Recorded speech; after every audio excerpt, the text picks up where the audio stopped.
Hello, everybody. Woo, we got one person watching already. Woo! Pelupe. Yeah. All right.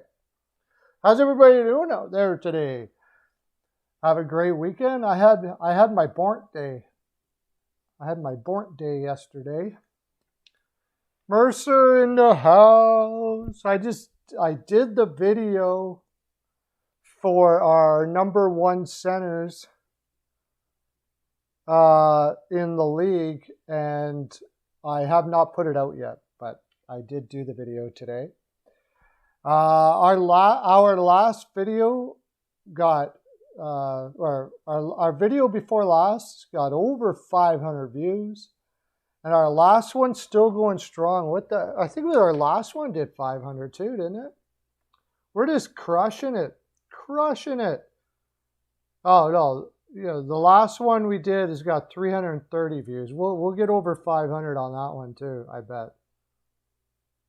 Crushing it. What was that one? That was the second half of odds of every NHL team making the playoffs.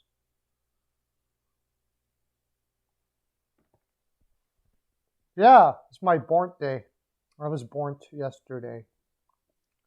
Long time ago yesterday. Where the heck is everybody today? I didn't share it out, but I don't have to share it out every day. My lady's off for a week today, so if there's any noise in the background or whatever, it's just her. It's all right. So, what do you got? Let's talk, Kyle. What's been going on with your life, Kyle? Just have a normal conversation since it's just you and me right now. Oh, never mind, before we do that. We did have some news today, didn't we? Donato signs with Seattle. And I think they're going to do that. Well, how far has he fallen, right? Wasn't he, yay, you finished your summer job, all done, no more summer job? What do you like better? Going to school or having a summer job?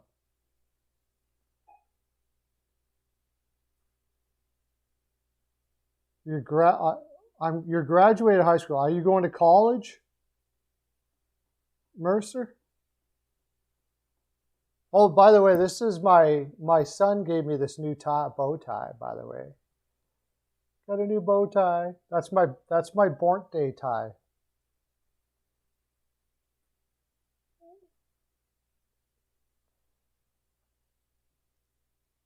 I think you're going to see Seattle do a lot of stuff like that now. I think Seattle's going to be picking some guys off waivers because they need depth on their roster. They don't really. They need some guys that can come in and play in a pinch.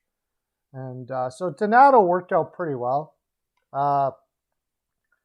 He can't play defense worth a darn, but he can play in the league. He has the ability to play in the league. So that's good because there's going to be injuries and they don't really have anybody that can step in. So there's one. And I imagine there'll be more. They got about $7 million in cap space. I can't see why they wouldn't use at least some of that to build some depth on that roster, whether it's through free agency or PTO or something like that. Wonder if Bobby Ryan would like to give that a shot over there in Seattle. Bobby Ryan might work out really well. I still think Bobby Ryan's going to sign up somewhere. And here we are, what are we now? A couple weeks from training camp, and Dahlin's not signed yet. Tkachuk's still not signed yet. Sounds frustrated. I just did a thing on that, and I was like $9 million for 8 years for Tkachuk. Just do it. Why mess around with that? 8.5, I think they're offering 8. So I don't know if I'm Kachuk. I don't want to sign $8 million for 8. I mean, Shabbat got that like a couple of years ago. So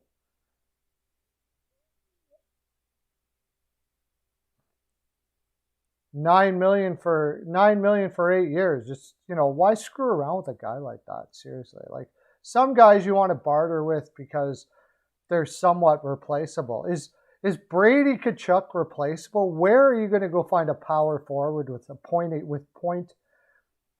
possibly point a game talent out there? You're not. You're not going to find it. If he's willing to sign for 9 for 8 years, I wouldn't even bat an eye. Yeah, here you go, buddy. Freaking 9 for 8. Maybe 8.75 or something, but I wouldn't get too caught up in it, that's for sure.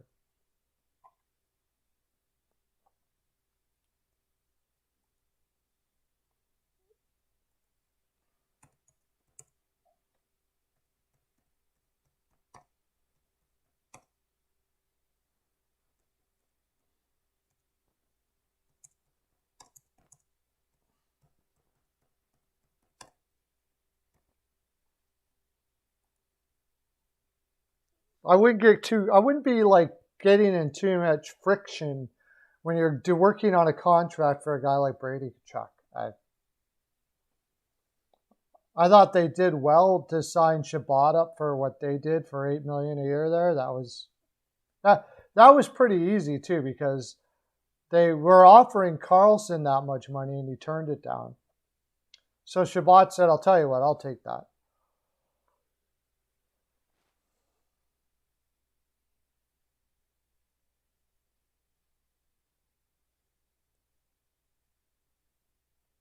Okay, if I'm Brady Kachuk and you sign me 7 for 3, by the end of that 3, I'm probably like, okay, well, how old is he now?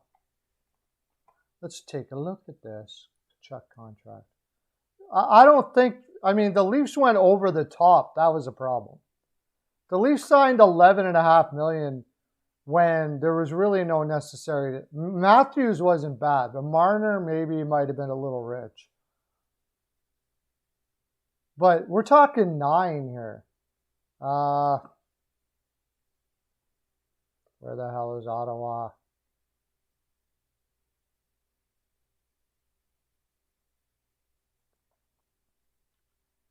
Look at his age. He's 21 years old.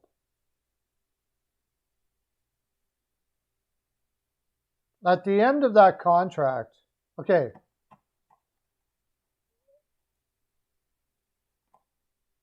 Here's the way I look at it. If I'm Brady Kachuk, you signed me 7 for 3. Hi, Lauren. Hey, Lauren, how you doing, buddy? Welcome to the live. Woo, Lauren is here. Hajin is here. If I go 7 for 3, I'm going to knock down a point a game, 2 points a game. I'm going to be he's going to be a point a game player by the end of that, right? There's no way you're going to get him for 9 for 8 at that time. No way in hell. If he's a point a game, crushing it, power forward by the end of that 3 years, and I believe he will be, he's going to be looking for like 11, 12, something like that. 11 and a half. He's going to want Panarin money by that time, because that's 3 years away. The market's going to shift by then. There's no way you're going to get 9 for 8. No. So you're going to be looking for a lot higher than that. Now, that being said, the cap will be able to move up, but does that really matter to Ottawa? They don't really go up to the cap anyways. They have their own internal cap.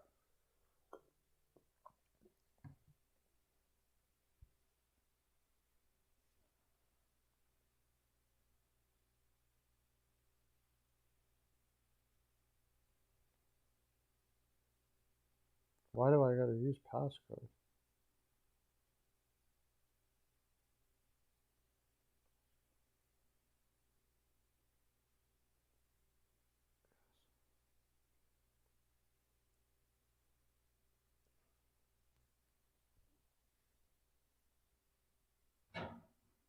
What's Rantanen making?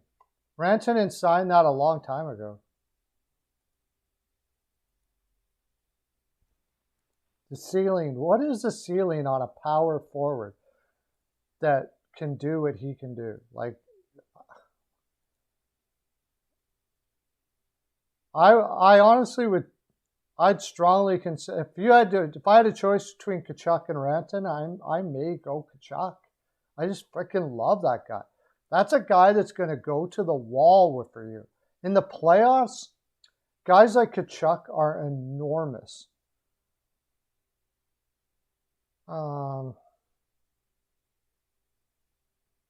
What's Rantanen making? 9. Okay, fine. 9 million. I'm saying 9 million, which is less than Rantanen's making right now. 3 years from now, 1, 2, 3, Rantanen will be going for a new contract. How old is he? 24? He's going to be a free agent 3 years from now. What do you think Rantanen's going to get on the open market 3 years from now? Rantanen's going to get a heck of a lot more than 9, I'll tell you that. Joe Flyers, wow, how you doing, man? Thanks for coming in. Philly killed it this offseason. Not so sure I would say that.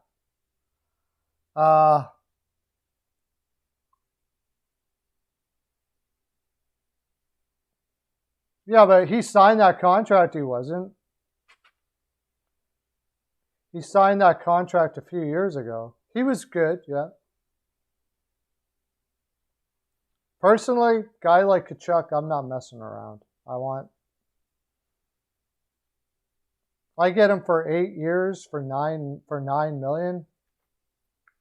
Wait, prove it for Tkachuk? Yeah. Let me put it this way. If Tkachuk turns out to not be worth that contract, just give up giving contracts. Because there's nobody that's ever going to be more sure than Tkachuk. I got to see where Ristolainen, you haven't seen Ristolainen play yet. I don't know how much Buffalo you watched, but Ristolainen is all over the place, man. Ristolainen's nowhere near a $5 million. He's like about maybe a $3.5 million player right now. Ellis was fantastic. Ellis was freaking amazing. It was great. That was anytime you can get an Ellis, you got to go for that for sure. No doubt about that. And then Jones, wow, that's a big. We gotta hope. I'm a Flyers fan, by the way, Joe Flyers. We gotta hope Carter Hart hits it out of the park. But Risto, he needs a lot of work. That's like getting a 26-year-old rookie that's still raw. He over commits in areas where he shouldn't. He pinches when he shouldn't. If he catches somebody, he's got a killer shot. He's got all the physical tools to be a fantastic defenseman. He just has not at all done a very good. They didn't do a very good job of developing him like they did had happened with everybody that they had there.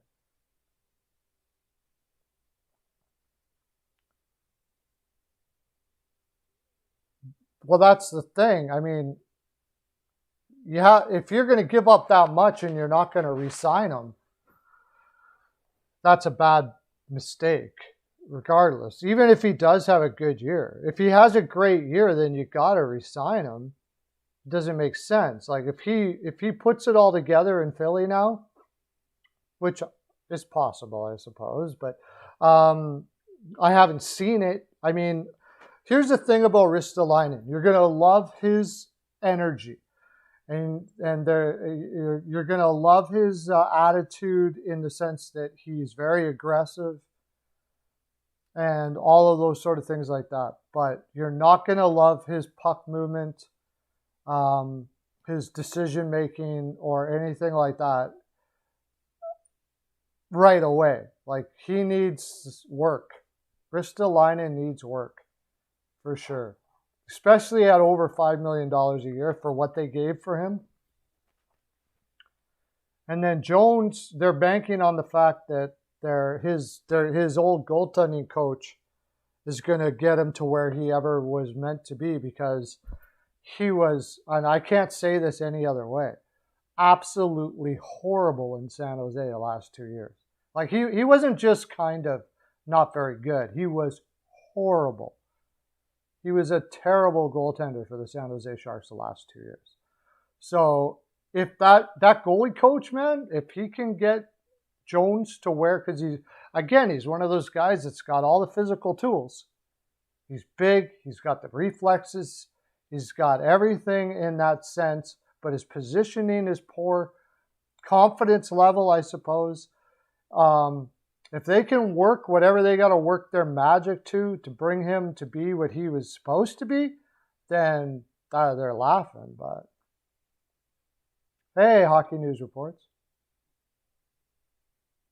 I wouldn't say like I said, I wouldn't say the Philadelphia Flyers cleared up their defense issues. I want to see it first. I want to see Risto play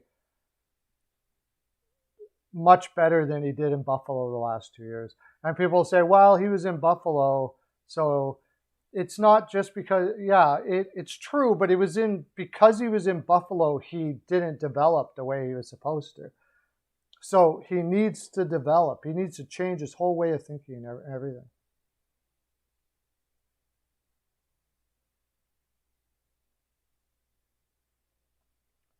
Sanheim, I think Sanheim's going to have a better year than last year. Let's put it that way. The big issue that Sanheim is that he's not very physical for his size. At this moment, he's probably a 5-6 on most teams, and that's underproducing his talent. He should be a 3-4 all day. But we'll see what he does next year. He's got all the talent. This is make or break for Risto. I agree. No, it won't. You're right. The moves made won't matter if Carter Hart improves. It won't matter. And I know, like I've heard in Philly that people have said that Carter Hart wasn't the problem. It was the defense. No, it wasn't. Sorry. It was both. The defense was bad and Carter Hart was bad. If you want to look at a bad defense and a goaltender that was still good, go to Detroit and look what Bernier did the last 2 years. Defense was absolutely horrible. Goaltending was fantastic. The guy was stopping 50 shots a night. Unbelievable. Was Carter Hart affected by the poor defense? Yeah, of course he was. Absolutely. Was it a combination thing? Probably. Do I think Carter Hart's going to have a good year this year? Yes, I do. I do believe that. I think it was a bump in the road. I think he's going to have a good year. Then Philadelphia's defense issues won't even seem like it matters all that much, because Carter Hart's going to play so much better. Huge bonus if they can find the combination for Jones, and even enormous if they find the combination for Risto, and that guy becomes what his physical attributes say he could become, then you're freaking laughing. So they may pour another 2 or 3 years and give him the $6 million a year in the belief that they're going to make him what he always was meant to be. And if that's the case, then they're laughing, because Ristolainen has the tools to be an absolutely freaking amazing defenseman. No doubt about that.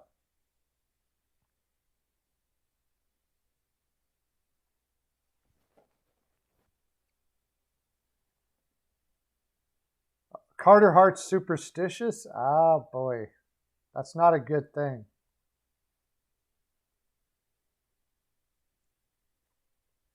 Yeah, I mean, great goalies just do perform despite bad defense. They don't necessarily win games. I mean, you still need a good defense, but he looked bad even with the bad defense. Like, he just looked bad. He's super. I didn't know he was superstitious, really. Wow, I didn't know that. I never would have thought that of Carter Hart. He always seems like he was the most level-headed goaltender all through his young years and stuff like that. It was just this 1 year. What had me concerned was Hextall. I'll get to that in a sec. Hextall was warning them not to bring Carter Hart along so fast, and then that happened. Like, Hextall did not want to do this. Did not want to make him a starter yet. And that was one of the reasons why Hextall got fired, is they didn't want to. They stopped listening to Hextall and started going a different direction. And then he had that bad year. And that concerns me, coming from, a great goaltender like Hextall, who should know. Thoughts on the Habs power play next season? I mean, I love that top line of Caulfield, Toffoli, and Suzuki should be able to do some damage. As far as defense is concerned, it's going to be a little more challenging. Is Petrie going to be able to keep on putting that offense?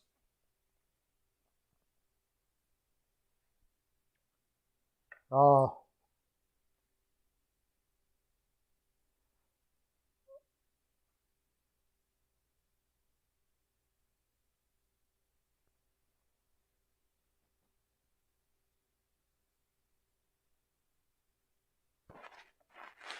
Losing Weber is going to be hard on that power play.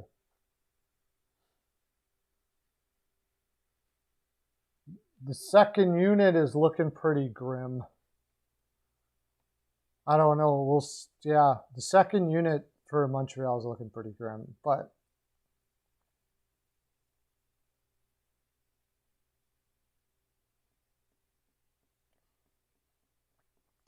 I mean, if Durant's turned his life around and he's headed in the right direction, it probably would be a good idea to put him on that top line to add the offense.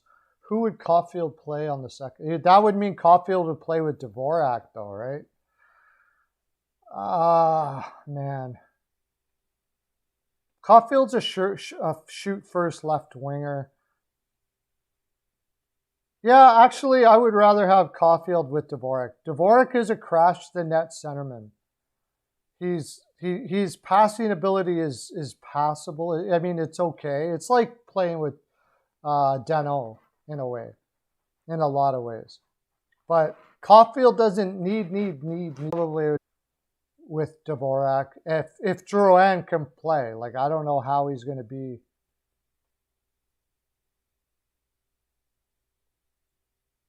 If Drouin can play, I think it's a good idea.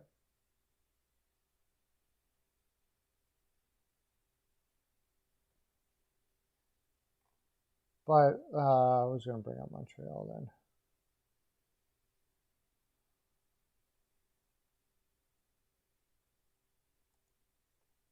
Because it would be, Hoffman. Well, you got to have Hoffman on. You're talking about on the power play, too. So you got to play Hoffman on the power play. So where are you going to play Hoffman? That's the problem.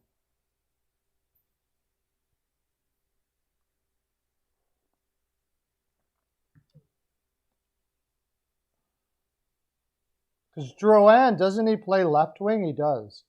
Caulfield plays right wing. So you play Drouin and maybe put Toffoli down. I like Toffoli with Suzuki. Toffoli needs Suzuki's slick passes. I could see putting Gallagher up with Suzuki and Toffoli, and Caulfield with Dvorak and Hoffman. But on the other side of it, yeah, poor Dvorak though. If you were to, and then Drouin, where does Drouin? Like, I don't know. If Drouin goes up in the top six, what do you do with Hoffman? Hoffman can't play in your bottom six, man. Don't even.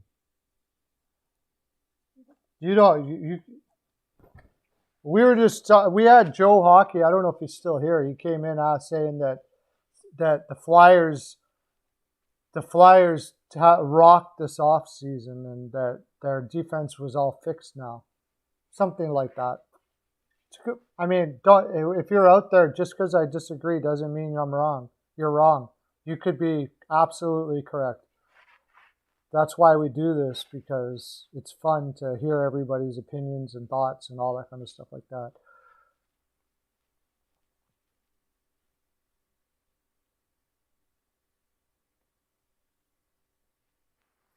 You can't put, whatever you do, you cannot put Hoffman on your bottom six. There's no way. Just, that is a Drouin, Suzuki, Caulfield.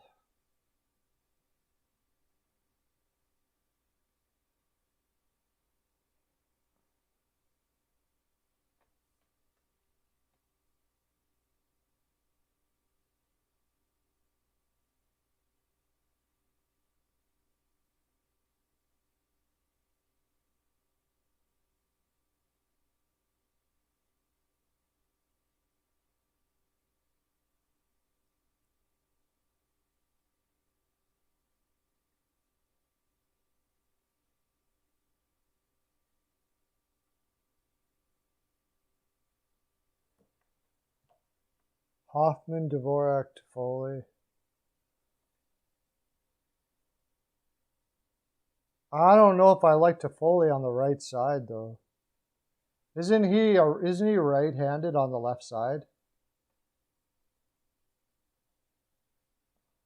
I really like Toffoli with Suzuki because Suzuki's slick passing with that shot of Toffoli. Toffoli's a guy that kind of needs that passer to the way he plays. Drouin's more of a whole. Yeah, I don't like Drouin and Suzuki together because they both need the puck on their stick. Although they could both pass to Caulfield all day, I guess.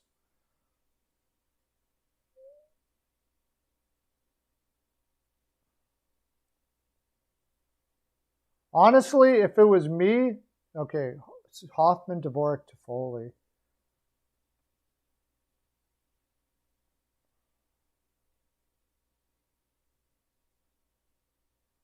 Oh, Hoffman plays either side. I definitely want Toffoli on the left side.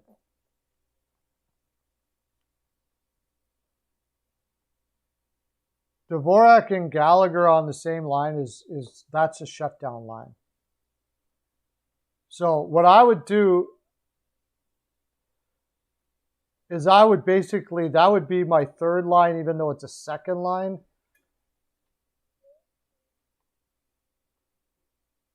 Anderson's, Evans, Kaling, Armia. Okay, Evans, Galley. Yeah, I don't mind Gallagher on that line with Evans because, but I feel sorry for Gallagher there on that line because he's got to do everything for that line. But I think that's probably wise, is to have a guy that can do everything like Gallagher can, because Anderson is an absolute dumpster fire in the defensive end. Like I would rather have. I still say Anderson's the fourth line winger. Is a fourth line winger. I still maintain that. I'd have Lehkonen, Evans, Gallagher just to prop up Evans, because I'm not an Evans. I don't think I'm not a Evans as your third line center is not good. That's not a good thing.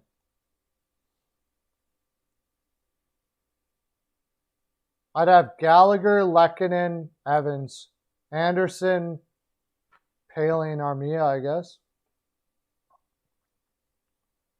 If you're going to do it that way. If you want a shutdown line, Dvorak, Gallagher, and Lehkonen. Have Dvorak, Gallagher, Lehkonen as your shutdown line.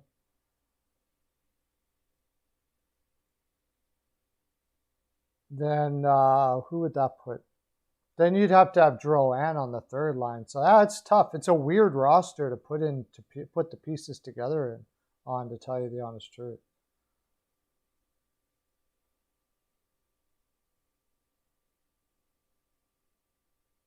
Yeah, I agree, Eugene. Give Drouin the third line center spot. Give Evans the fourth line center spot with Anderson. So Anderson can just, protect Evans from his silliness. And then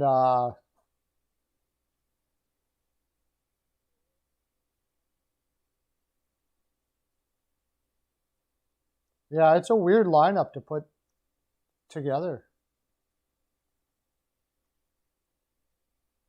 I'll take a look at it.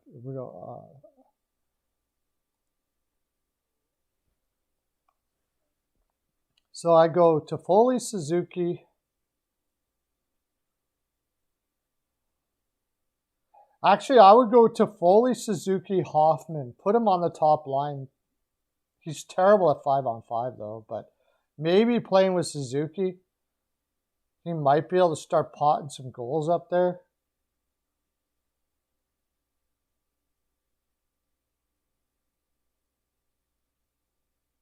Then Caulfield, Dvorak,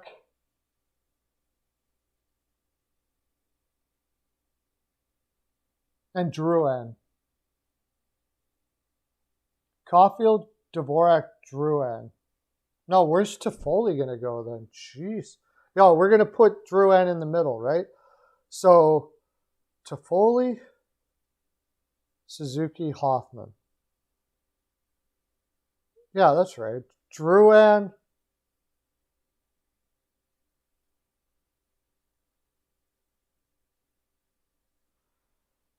Who else could play left wing? Nobody.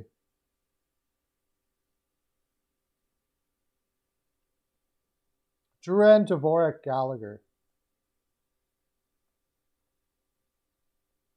Then Lehkonen. I suppose you got to go with Evans then.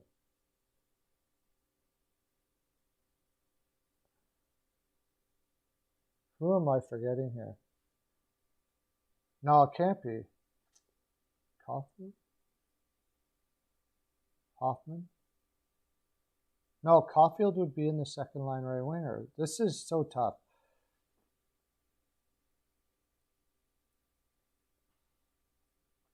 Hoffman, Suzuki.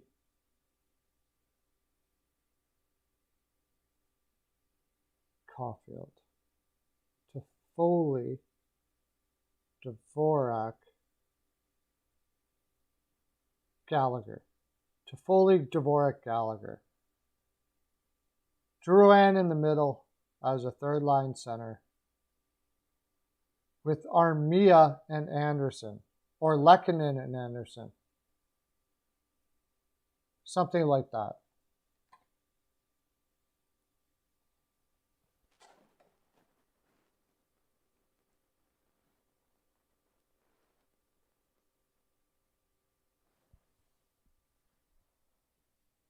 Well, Hoffman will definitely get all the power play time. No doubt about that. That's why Hoffman ends up, usually by the end of the year, he ends up playing on the bottom lines. Which, that's why I just think that Hoffman contract was not a smart contract. I just wasn't, if you're going to pay him that kind of money, you got to play him. So, you got to play him where he's going to have the best opportunity to be the best he can be. And that would be with Suzuki for sure. I would think. Suzuki just passes to him. It's why I would never give Hoffman that much money. I didn't think it was good for St. Louis. I don't think it was good for Montreal. It was just to me, it's a bad contract. I don't know what they were thinking. I don't know why people they get mesmerized by that guy's shot, but the rest of his game is just terrible.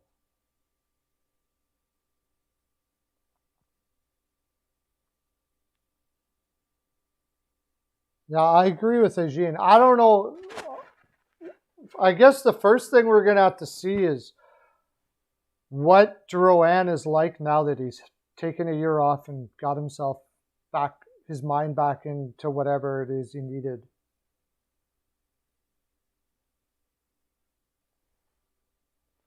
Well, it's kind of weird to do that. Like, you play Hoffman in the offensive zone and Galley in the defensive zone or something like that.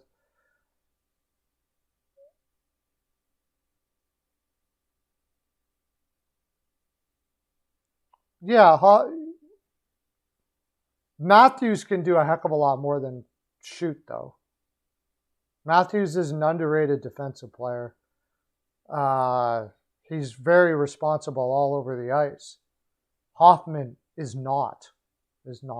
Especially 5-on. You don't want him. 5-on-5 is not very good.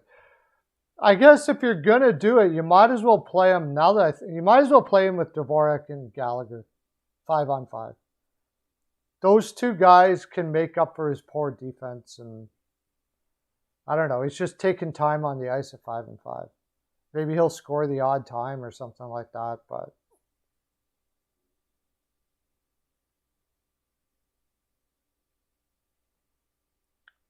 Matthews had an injury last year too.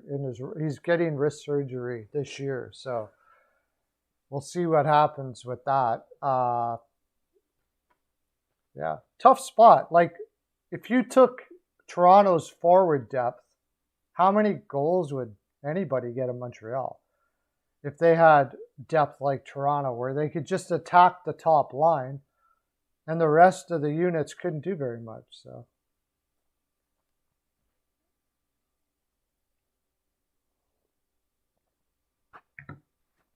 they certainly couldn't afford to lose Tavares last year. I mean, that if any team can't afford to lose a guy like that, it's Toronto. They lose one of their top four, and their team is like really falling apart quick.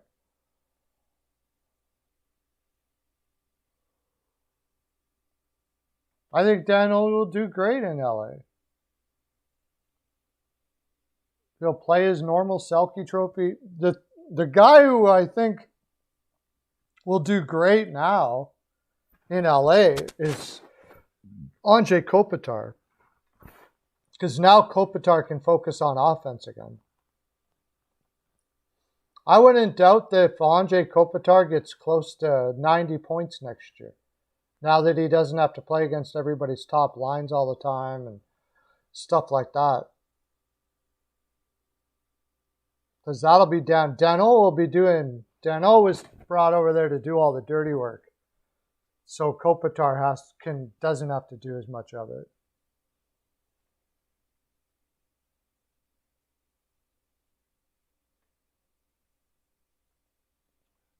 Was it $5 million plus worth it? I have a feeling that Montreal was always thinking of Dvorak the whole way.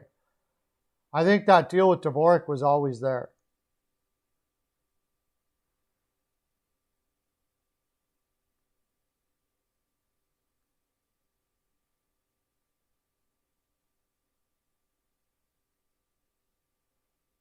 Well, one reason I suppose is he could win a cup. They paid him the contract he wanted for 4 years. So if he does happen to get beat out by Byfield and them, he's still getting second line center money. Was it? Isn't it?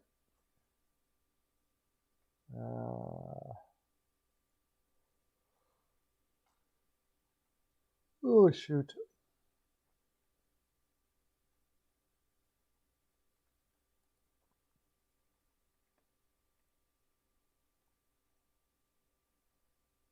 It's 28. You got, what was it? How many years was it? 5 years?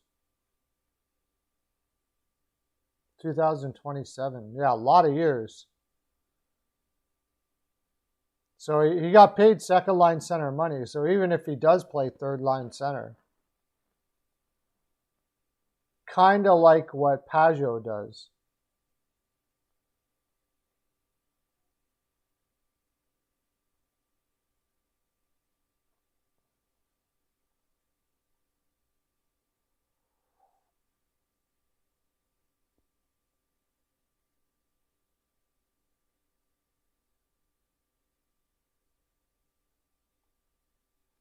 Where the heck is Turcotte? They have him on the roster.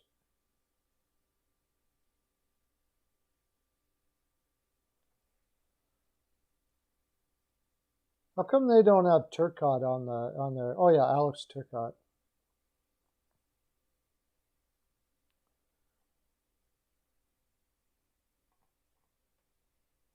My thinking is that they're going to be trading some centers or making them into wingers.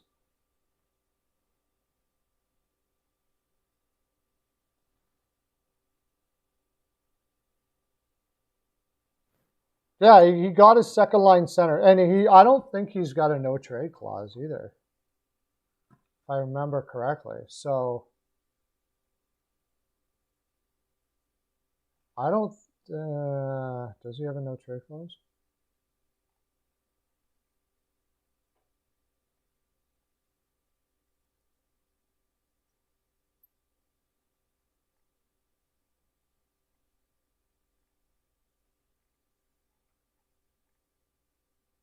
Ten-team no trade. Okay, he's got a new no movement clause for 3 years, and then a 10-team no trade list. So like in 2024-25, if all the young kids are beating the crap out of him, they should be able to find a spot for him some other organization. So it's not a bad deal.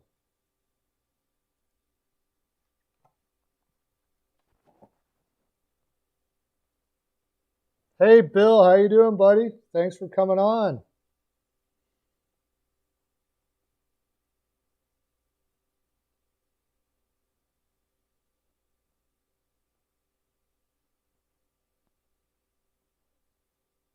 Yeah, I think they're going to be doing more of that for preseason where they're just doing a showcase, Lauren.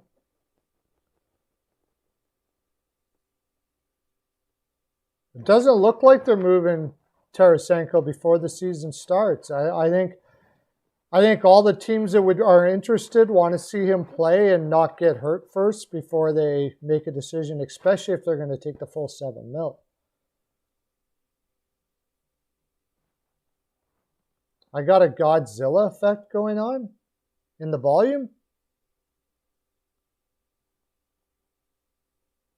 Somebody are you having problems with my audio? Anybody out there besides Lauren?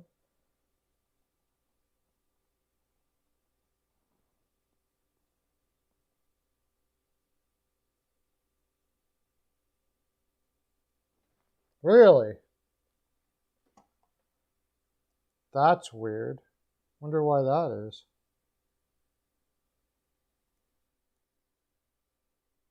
Oh, looks good to you. Okay, so maybe it's not. Maybe it's just something to do with Lauren's feed or something.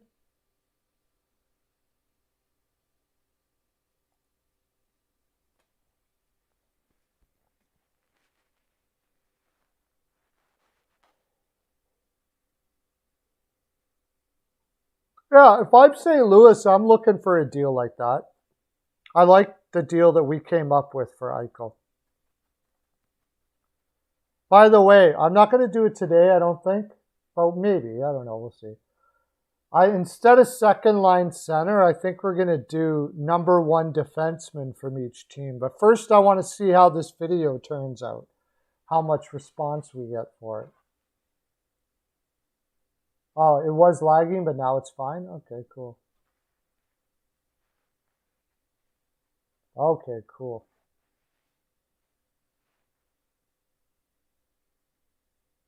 Yeah, I do like that Eichel deal. Tom, I like that Eichel deal. I think it's reasonable. I think you could maybe add a little bit or whatever somewhere, but something like that. As long as Tarasenko, like if I'm Buffalo, I do what I think all the teams are doing right now is saying, let him play St. Louis for at least 3 weeks to see how he does, and then we'll look at it.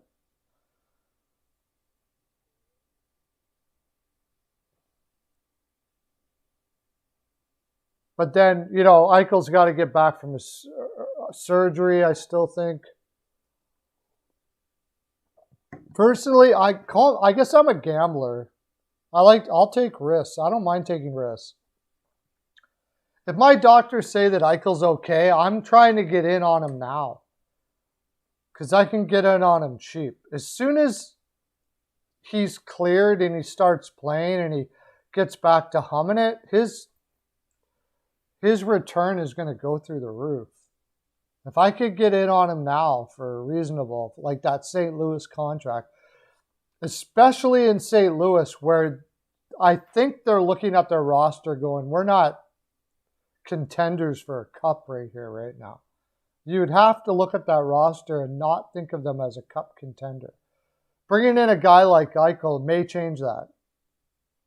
So,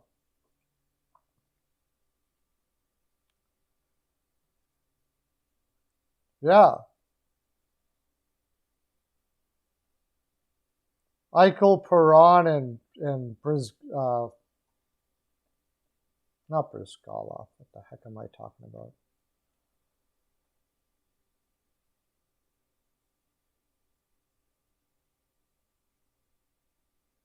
Oh, yeah.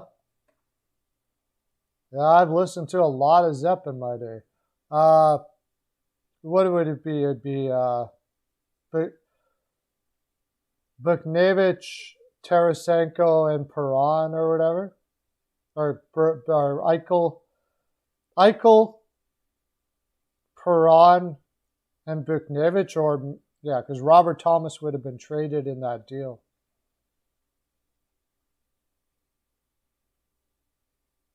Or maybe give Cairo a chance to play with him as a young guy to give him confidence. Sup, Dork? How you doing? Woo! Dork in the house. We're just kind of rambling on a little bit today.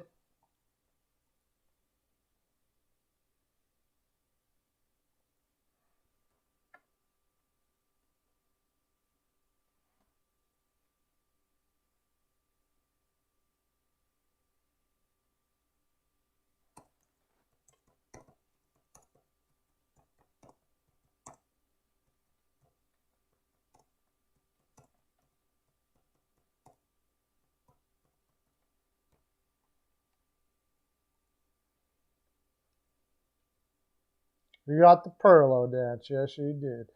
Well, we were just talking about Eichel to St. Louis trade that we had talked about earlier. I really think it has possibilities now, but if they wait too long on it, it wouldn't work. But now, it was Tarasenko, and this was Mercer. I think that Mercer came up with this trade. Tarasenko, Robert Thomas. What was it exactly? Robert Thomas. What else was it? I think it was like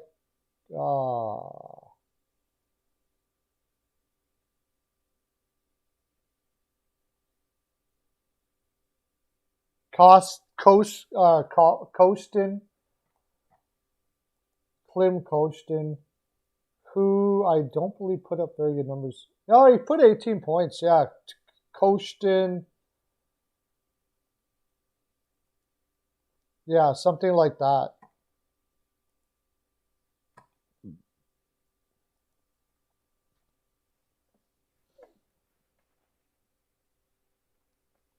Maybe it was Sanford, Thomas, Tarasenko in a first or something like that. You could work on that first. I think you could work on the defensive. What are you going to do with it, though? How are you going to get rid of that Falk contract? Yeah, Sanford or something like that. And a first. If you can't fix your defense, you might as well be a powerhouse offensively. And then just draft defensemen like crazy, and hopefully you can find a way to get rid of Falk and replace it. But I honestly don't know how to fix that defense. They're beg him, yeah. Even the Krug contract's not bad if he has the right partner. But Falk and Krug on the same line? Nay, Bob. No. I don't like that at all. It's terrible.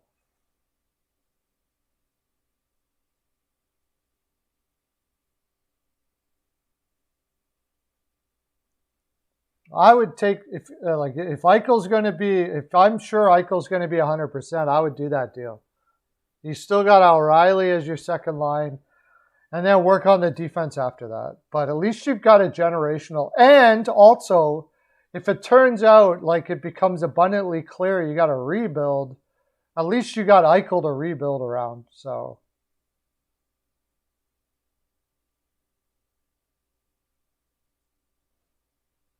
Getting Eichel would, make them a powerhouse kind of offensively. One of the best top two center pairings or center combinations in the league in O'Reilly and Eichel. It's funny, though, that I haven't heard any talk of St. Louis getting Eichel. Have you guys heard any talk about that? I would have thought I would have heard it because it seems like a good fit, which makes you wonder what O'Reilly would say behind closed doors about Eichel.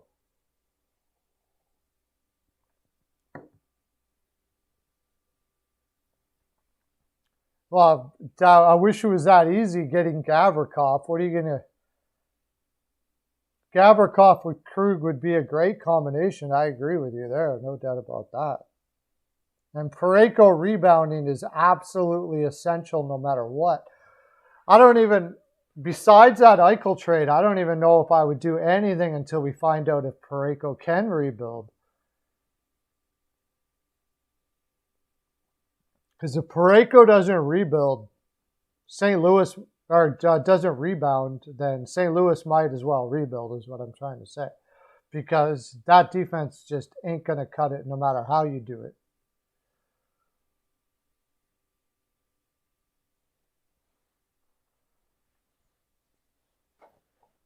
There's got to be a rebound from Parayko for sure. It's funny, all he got was top four money for a long contract, but if he rebounds, why am I yawning?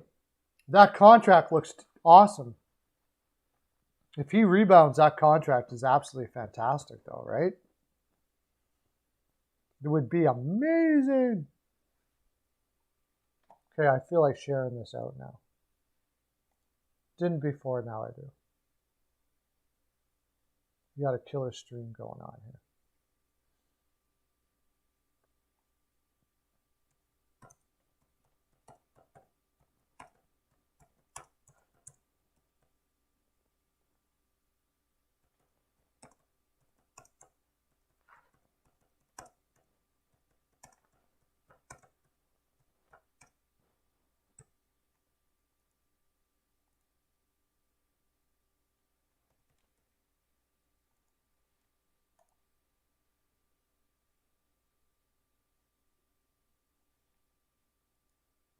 Just shared her out. How Gavrikov would cost you first, I'm pretty sure. If I'm Columbus, I'm not getting rid of Gavrikov for any. Almost should, because we've got 5. We almost should get started on it because we got 5 concurrents, right? I'm just going to grab a coffee first. Wake up a little bit. I don't know why I'm tired. As soon as I get on here, for some reason, I get freaking tired when I'm not even tired. But.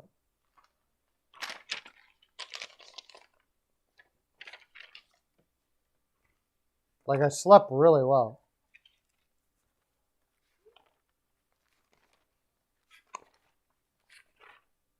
I don't even get tired. It's just yawning for no apparent reason. I don't know why it is. Not tired at all.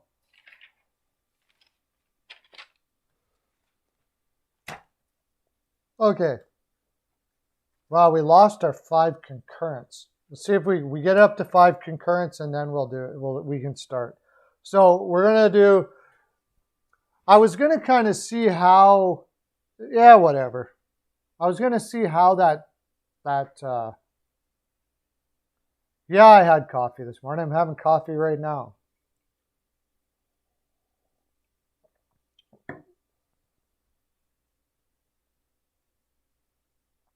I was thinking I was going to see how the video did, but screw it. If it's fun, it's fun. Just do it, right?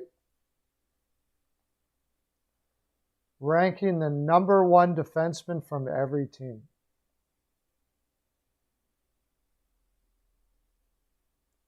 But I haven't stopped having coffee, Lauren.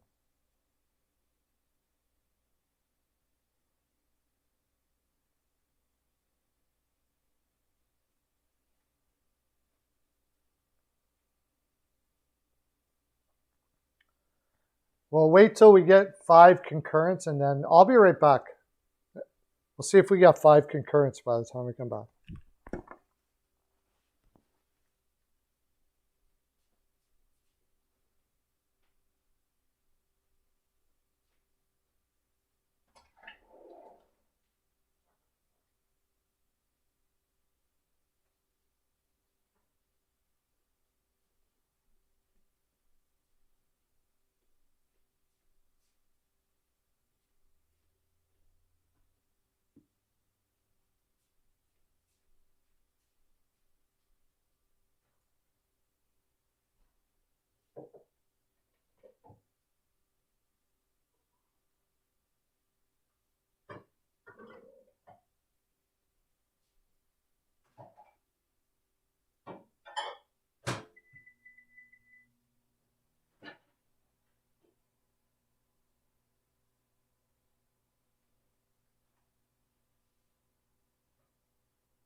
Yeah, we'll wait till we get up. I left my shadow behind.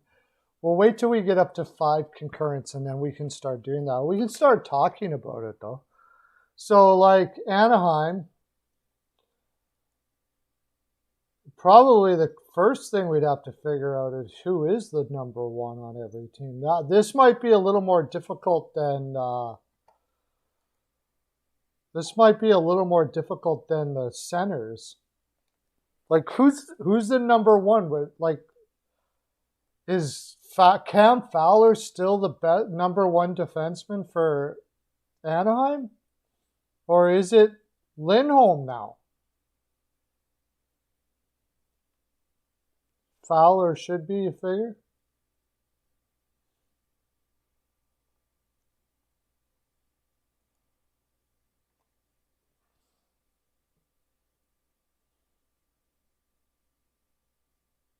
Yeah, Slavin was a #1 defenseman there.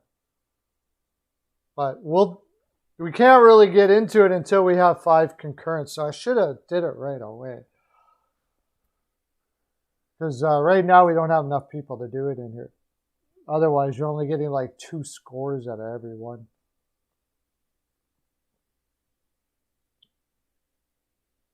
But the 3 of us can establish who is the #1 for every team. Why not? And then because the other ones weren't here, they don't get a shot.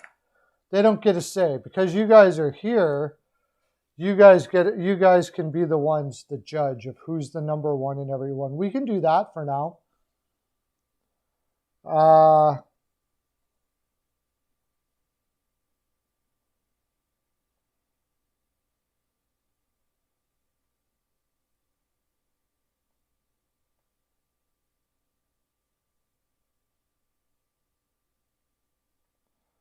Anaheim would be Fowler.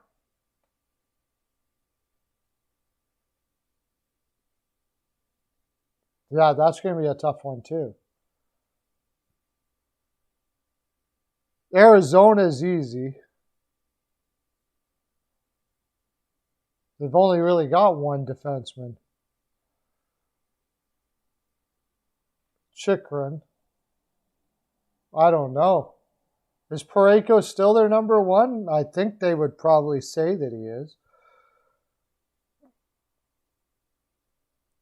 Boston's easy. That's McAvoy.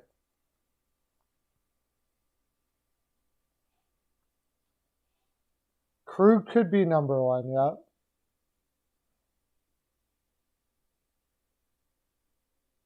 Sabres has got to be Dahlin still, right?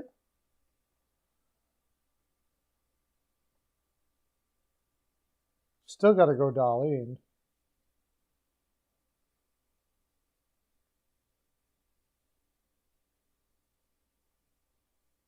Flames.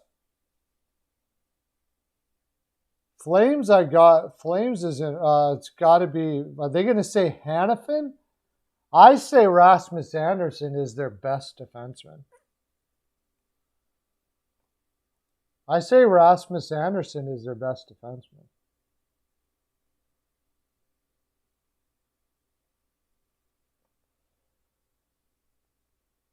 Who do we got in here? We got Dork, Lauren, and Hajin. How come it says 3 concurrents when I'm one of them?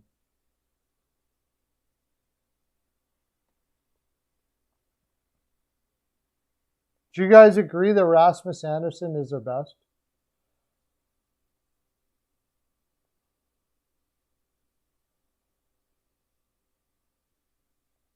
Go one at a time here, Hajin. No, what about the Calgary Flames? Hannafin?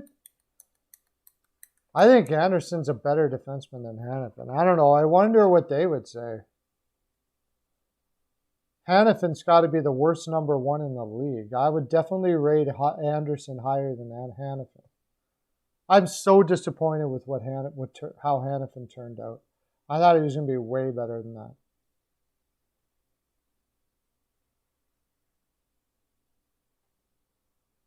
So we got 1 vote Anderson, 1 vote Hannafin. What do you got, Lauren?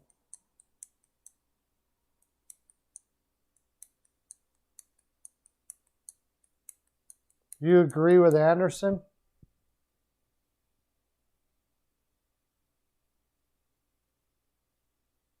Yeah, I'm going to say Anderson. And if Flames fans don't like it, good. We can talk. We can discuss that.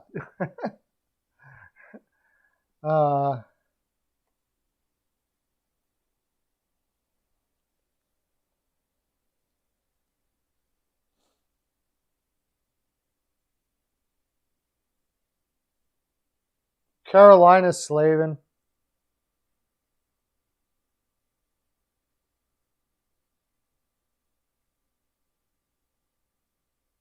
Carolina Slavin. Chicago Jones. I think you got to put Jones, but I honestly don't know if he actually is their best defenseman. I think it could end up being Murphy, but we'll see. He's got to be way better than he was at Columbus the last 2 years. Colorado's easy.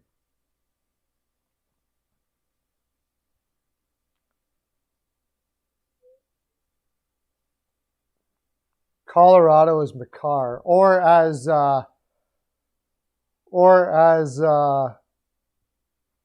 my good buddy Peyton says, Maker.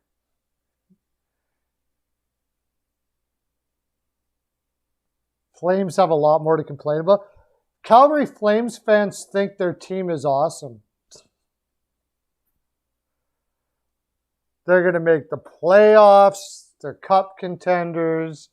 I've never seen a more vacant fan base in my life. They're Canadian too. Like they're a hockey city and they're vacant. Like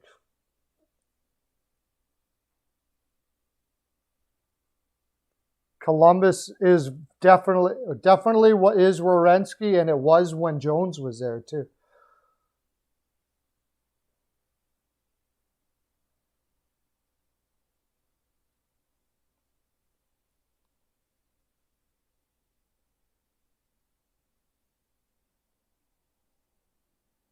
Yeah, freaking for sure. They got a great defense, and he's definitely there. Easy. Columbus, Dallas. I think you got to go with Heiskanen. But I mean, you could make a case for Lindell, although he didn't have a great. Yeah, I don't know what it is. I mean, I live in Edmonton, and Edmonton fans can be like that too, actually. Maybe it's something in the Alberta air, I guess. Yeah, the oil that we... I think you got to go with Heiskanen. I think if you asked them in the room, they would say Heiskanen.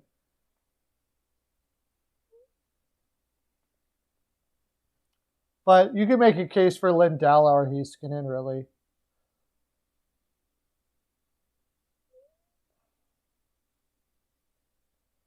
Moritz Seider already. I don't think you can give Seider that status yet. He's got to play some games yet. But they are very, very, very, very high on him this year already. Seider. But I think it's got to be Hronek still yet.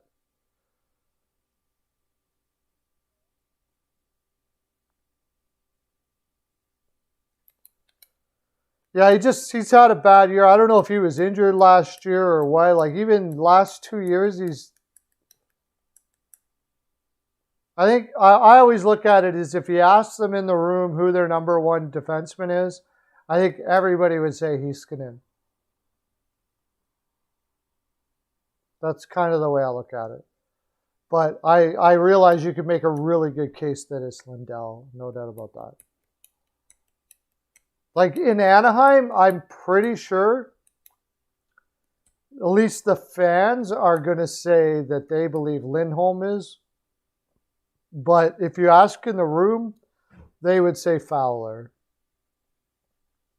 Probably.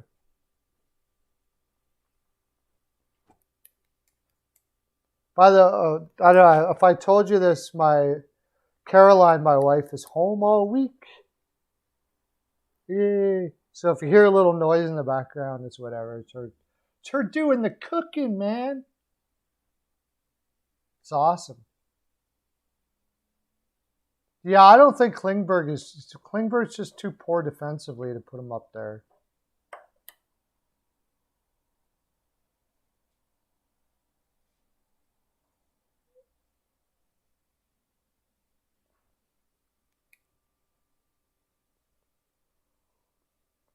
I don't think Heiskanen's that bad defensively. I think he's pretty darn good, especially for his age.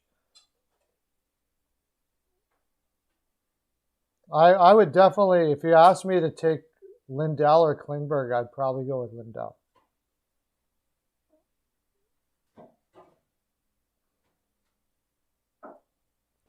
So are we on Edmonton now, I take it? This is good. I'm glad we did this. So we get established first who the number ones are for each one. Oilers, if you ask in the room, it's Nurse. And he probably is the number one defenseman for them. No, I think it's still Provy. Provy. I love Ellis, but he's not the same as he was before the injury. Ellis before the injury was as good, if not better than Provy, but post-injury, it's still Provy.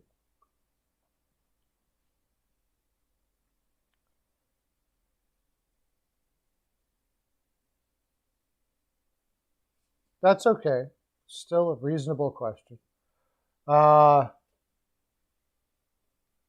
Detroit, Edmonton. What's next? Florida. Now there's one. I'll be in the minority here, but I know we got to put Ekblad, because I know if you ask in the room, they would say Ekblad. But I think if you ask them all in secret, like everybody in secret, when nobody else could hear, they would say Uyghur is their best defenseman right now. I think Uyghur is their best defenseman right now. But you got to put Ekblad. He's still... If you ask them in the room who the number one is, they will say Ekblad all day. Yeah, you agree with me. Wow. Okay, let's put Uyghur.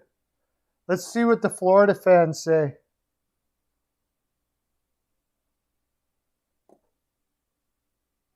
Okay, we'll put Uyghur. I think Uyghur is the best defenseman on Florida. We all got Uyghur. Okay, cool. That should be interesting when you put it up on the Florida thing.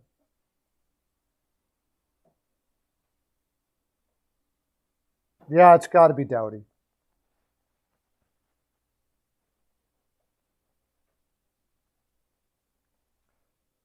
Roy, I wouldn't say he's amazing, but he's very, very, very good. But I still say Doughty.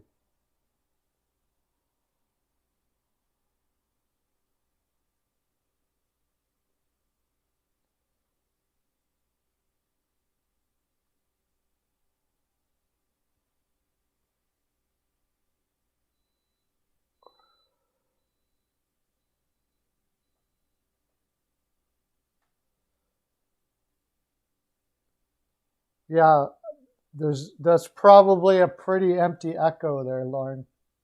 That's the problem. Wild is Spurgeon, yeah.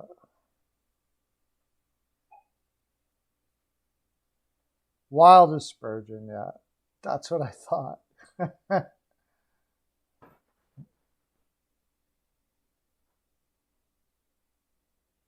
Doughty for the Kings, yeah. Canadians is Weber, even though he's injured, it's still Weber.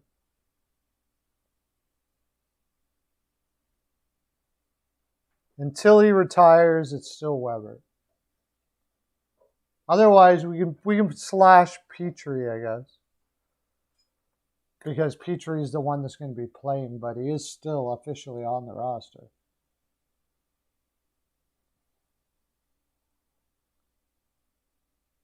Not Weber. Who else is it going to be? It's not Edmondson. Sherratt. Sherratt's really good, but I wouldn't put him as I wouldn't even say he's number one. But then again, maybe some of these guys aren't number ones.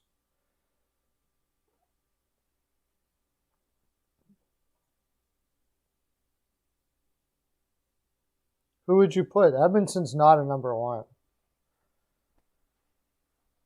It's got to be, it would have to be a Fox all day. I love Lindgren. Love Lindgren, but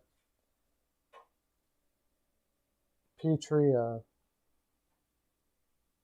it's, yeah.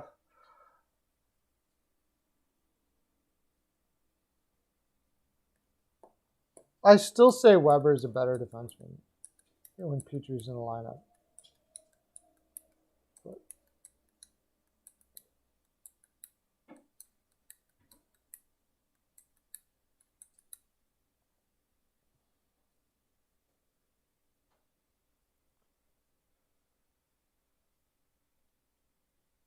So now we're on to New York.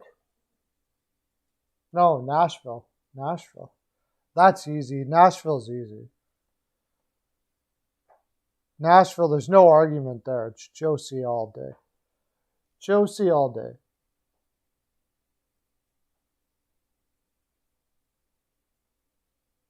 Nashville and then New Jersey.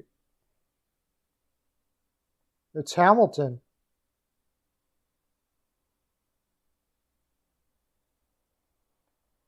Hamilton is their best defenseman. Hamilton for sure. Rangers, that's who's next, right? Rangers? Or Islanders, I guess. Islanders first.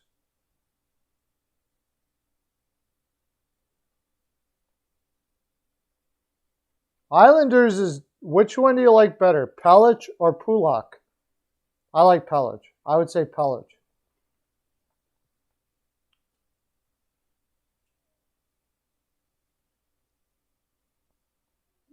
The Rangers has got, I still say Fox. I love Lindgren. I would take Pelech. Pelech over Pulock for me.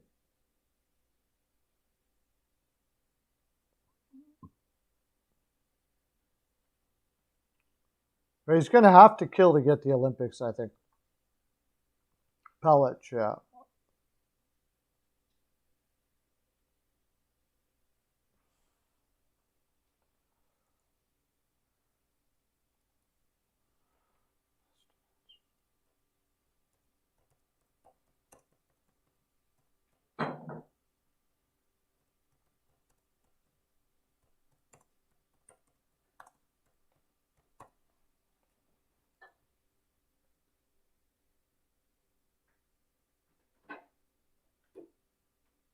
No, it's pretty close, but I would take Pelech myself. I like them both, but I would take Pelech myself.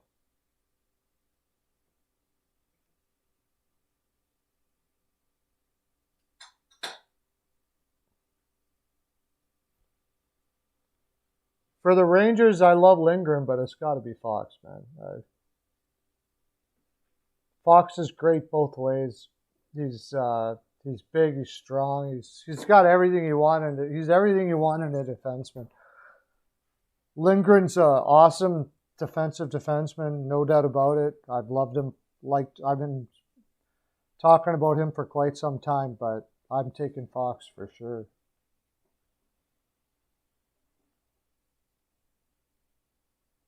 Anybody disagree with that? I guess I shouldn't be so confident in it because, I mean, I love Lindgren, but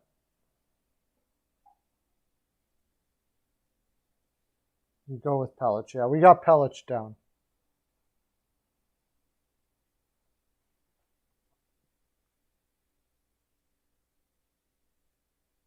Fox. I'm Fox.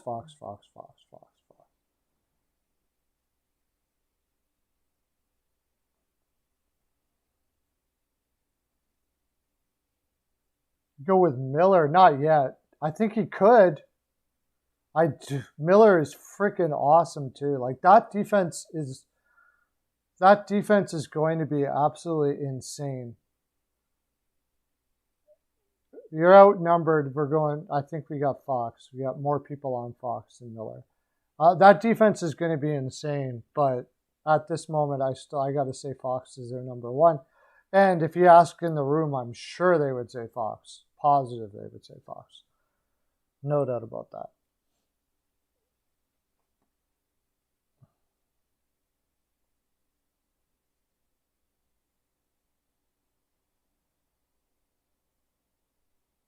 The Senators is easy too. Well, Trouba didn't really pan out the way they wanted, but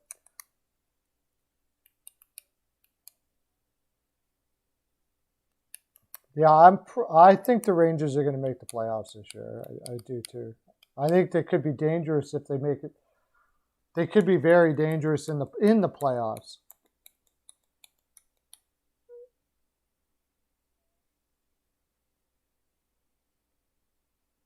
I think Miller may, I don't know.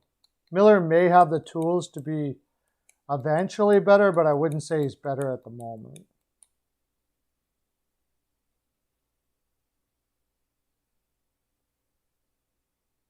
Yeah, I think he's got the tools, but I wouldn't put him better than Fox at the moment. But I do love Miller. Ottawa is Shabbat, or yeah, I do think. Like imagine that defense. Well, as soon as next year, like Miller steps up like crazy. Fox already is the way he is.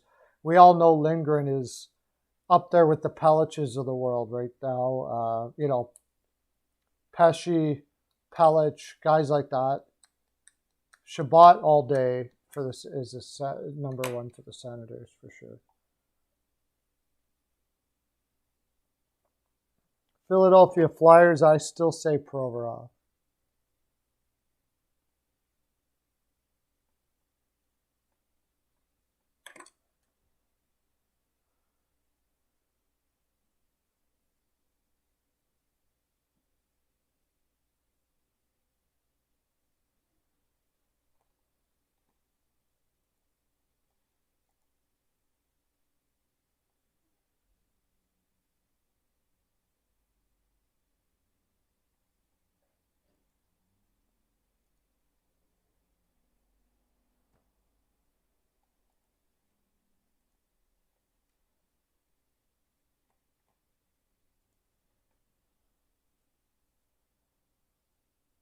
Yeah, I still say Provorov. Ellis, a couple of years ago, maybe, not quite, not now. And Provorov playing with Ellis is going to be.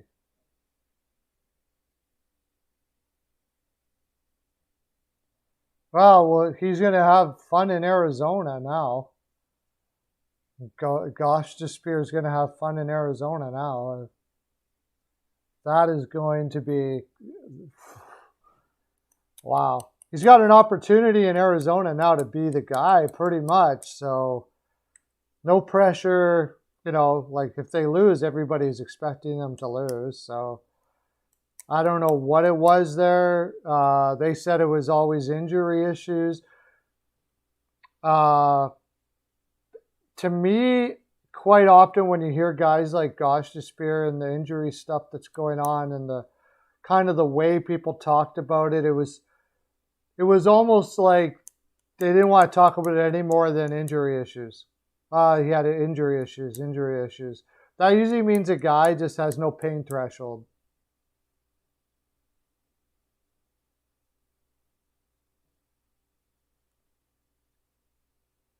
I don't know either. I don't know any backstory on him. They kept it very, whatever was going on with Gosh Despair, they kept it very quiet.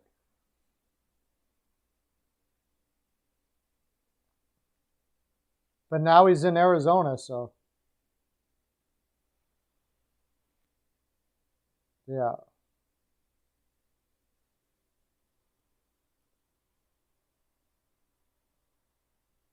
Now, if you say Letang, I know that almost, if you ask the fans, they'll say Demelin is their best defenseman.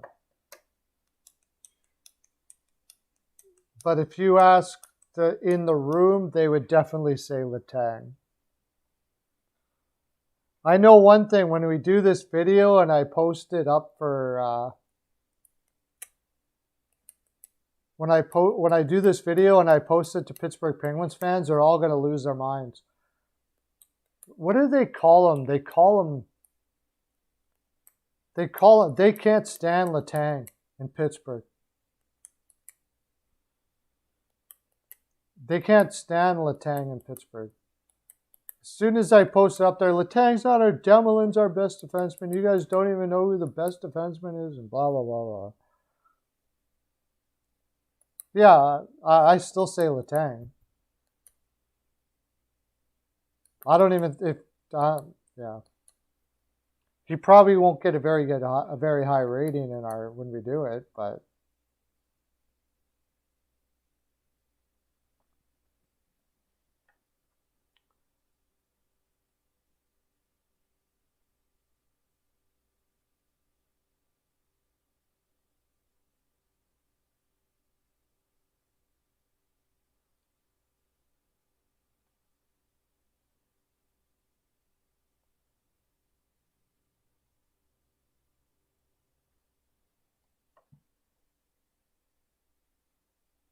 Armpit.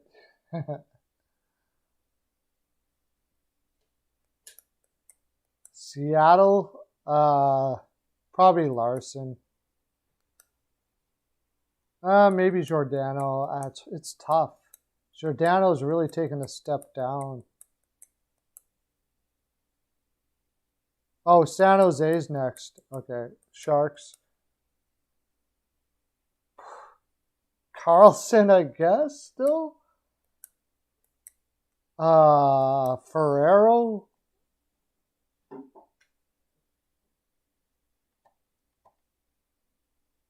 Yeah, San Jose's actually next, though.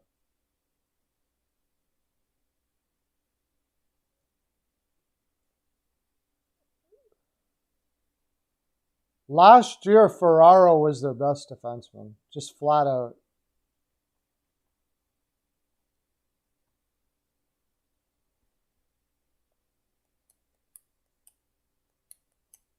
Yeah.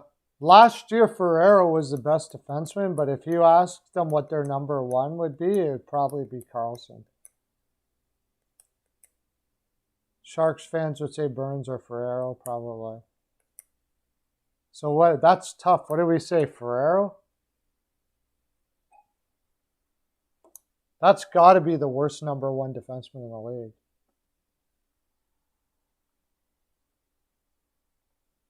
If you asked in the room, I'm pretty sure they would say Carlson still.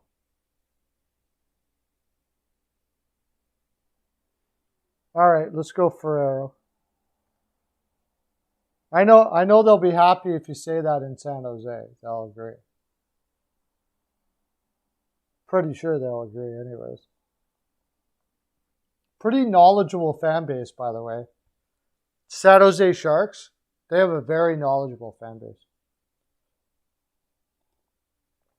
I talk hockey with them all the time on Facebook. They know their stuff.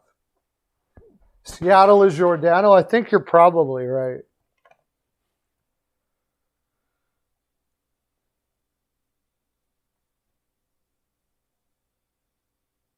I think you got to go with Giordano there too.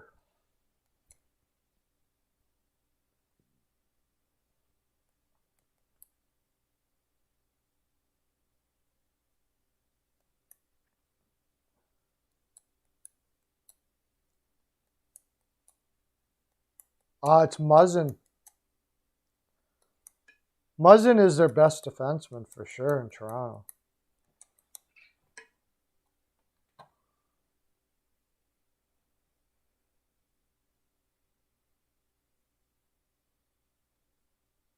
St. Louis Blues is next, though.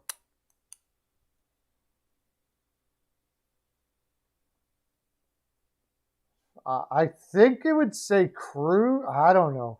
I think they would say Parayko because, yeah, I think they would say Parayko, but I'm pretty sure if you asked in the room and if you asked the fans, they would all say Parayko.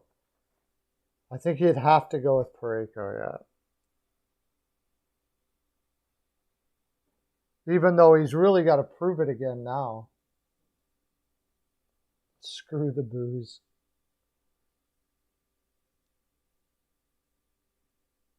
Crew just forward.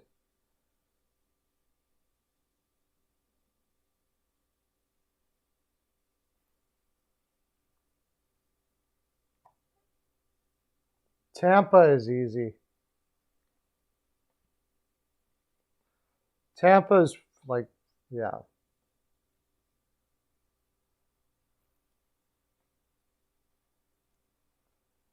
Hedman all day. Malkin went to the long LTIR.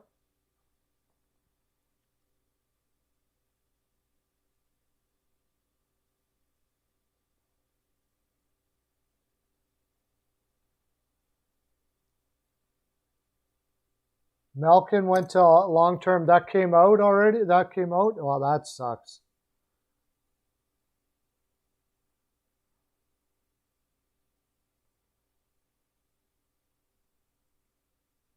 Yeah, Hedman is without a doubt the number one. No doubt about that.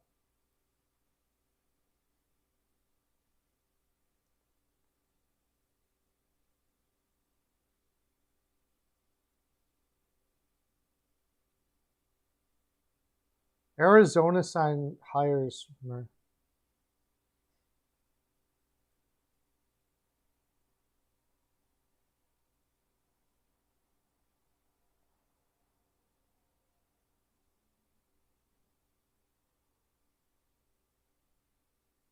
Who is this Duhamel guy? Duhamel follows. Oh, he's coached with the 67s.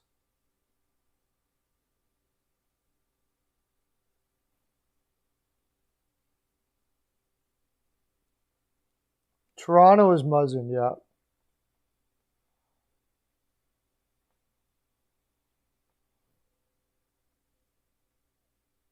I think Leafs fans would say Toronto is Muzzin too. Vancouver is Hughes, yeah.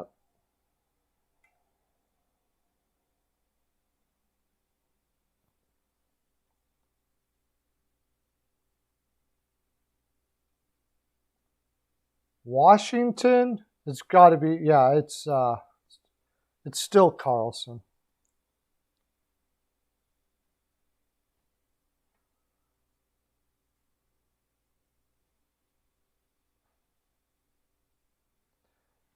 Is it Pietrangelo though? It's a big argument about that. Theodore or Pietrangelo? Okay, I would say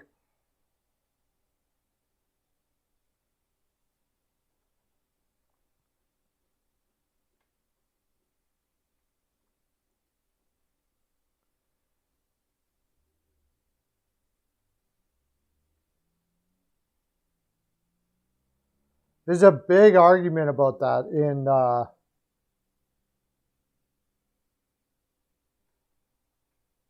I don't know. It depends on what you mean defensively. Pietrangelo is bigger, I suppose. But Theodore is better with the stick by a long shot. I don't know. I would say Theodore myself. But everybody said Pietrangelo, so we'll go with Pietrangelo. I'll just have to, in my video, I'll say Theodore. And then there'll be a big argument in the Vegas groups.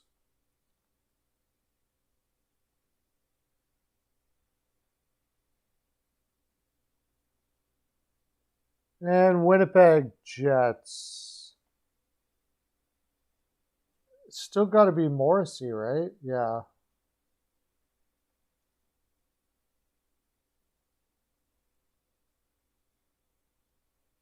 Still got to be Morrissey, but man, you could make a pretty good case for Pionk. But I still got to say Morrissey.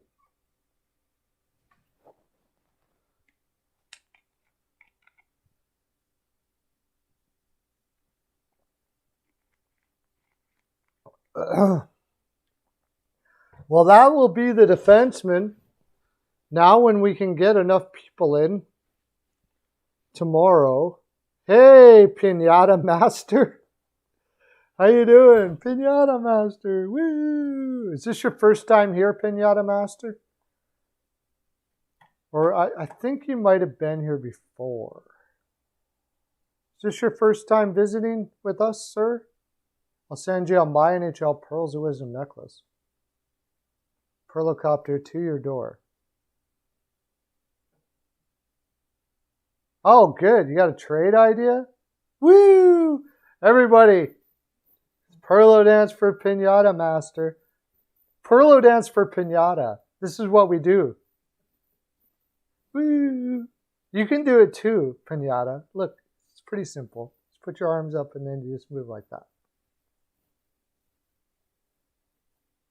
I like that. Yeah, it's a good name. So we'll send you a My NHL Pearls of Wisdom necklace Perlocopter to your door. Hopefully you've got yourself all subbed up and ready to go. We will be, if you want to come in here tomorrow, because we're going to be scoring, giving every number one defenseman from every team. Woo! Yeah, exactly. We're going to be ranking every defenseman from every #1 defenseman from every team. But we need 5 concurrent viewers to do it. So you can be part of the plan, my friend. You can be part of that. We make videos together. Then I do a video about it. Hey, Leo, how you doing? Is that the same guy? Just changed this thing. Are you new here too, Leo?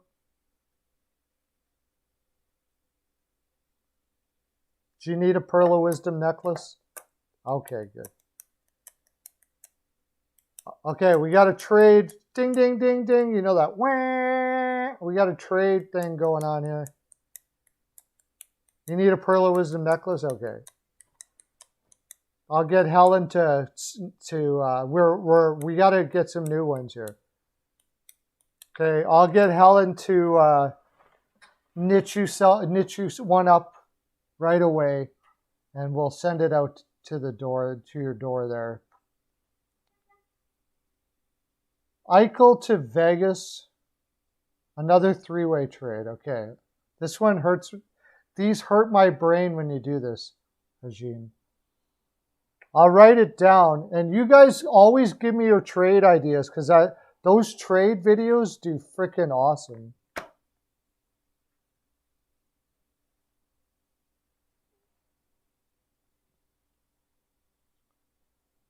Eichel to Vegas.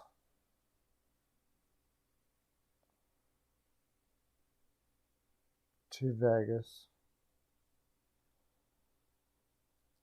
To LA. Krebs, Madden in the first.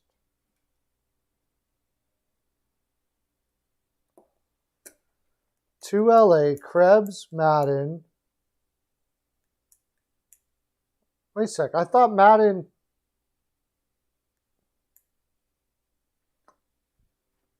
To Vegas, Tuck. Eichel to Vegas, Tuck to LA. Okay. I got it. Krebs, Madden, and a first.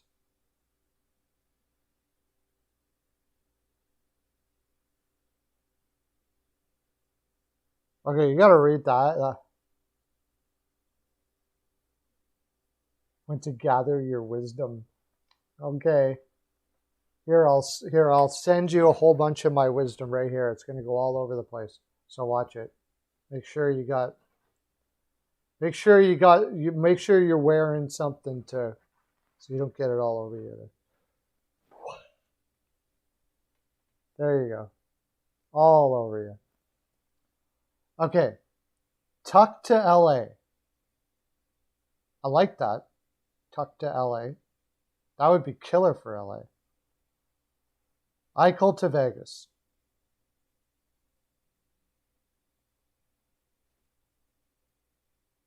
Krebs, Madden.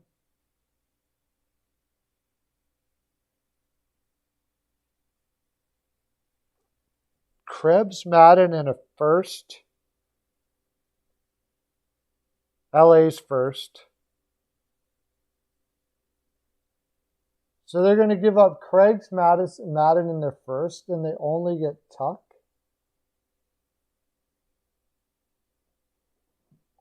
I think LA's given up too much here.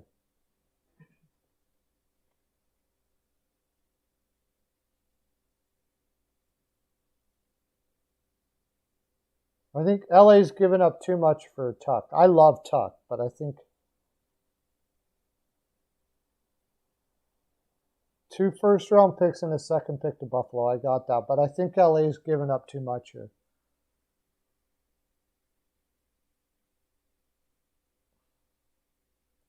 LA would have to give up.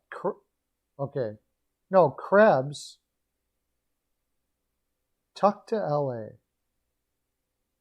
Krebs, how did Krebs get that? Okay, so Krebs from Vegas, Madden in a first. So Madden in LA's first and a second, and they get Tuck. Okay, maybe not. It's not too bad, I guess.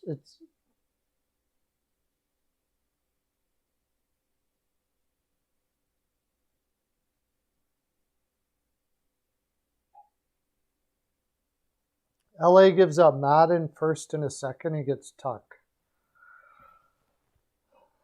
It's not bad. Yeah, I would do it for Tuck, to tell you the honest truth. Vegas gives up Krebs. I don't think Vegas is given enough.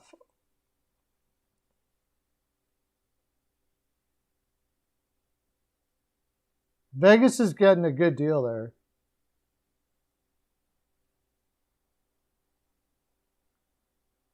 Oh, but wait, Vegas has to give Tuck. Well, if Vegas is going to give Tuck up anyways, if I'm Buffalo, I'm like, screw it. I'm just going with Vegas's. I want Tuck, Krebs, a first and a second. Tuck, Krebs, a first and a second. We'll probably get that deal done for Eichel.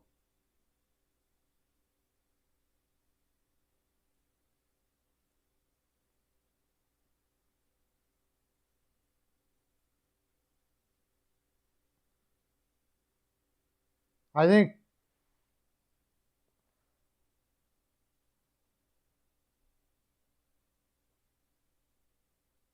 hey, Sax Guy, Epic Sax Guy, welcome to the live. Excellent. How are you, man? Is this your first time in here, Epic Sax Guy? We're getting a lot of first timers here. Or were you here before?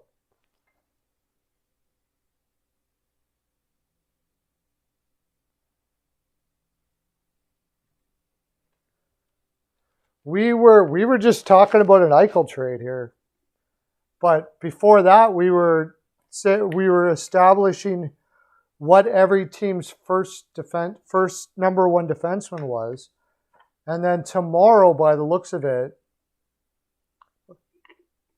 yes, you can ask a question.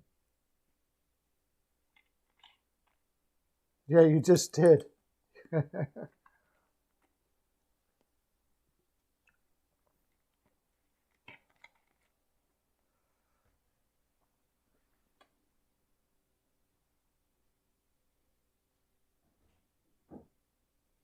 No, I'm not, Epic Sax Guy. I'm not. Don't know why that matters, but no, I'm not.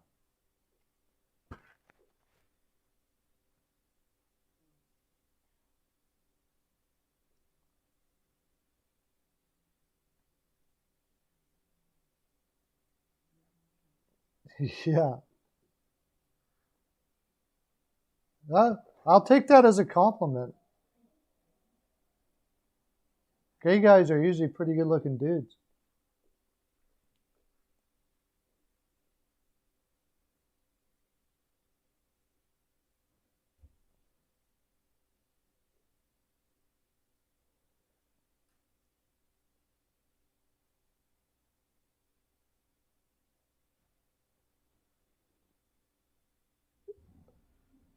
Yeah,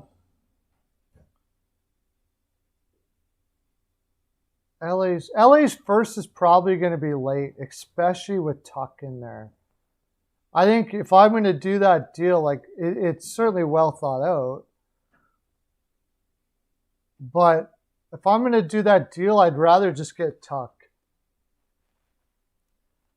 Because, and Smith, you don't even know. Smith, you don't even know if he's going to resign. So he's almost like a I'd have to know he's going to sign. That's going to be difficult. I would definitely want Tuck, though. Vegas's first is going to be a late first.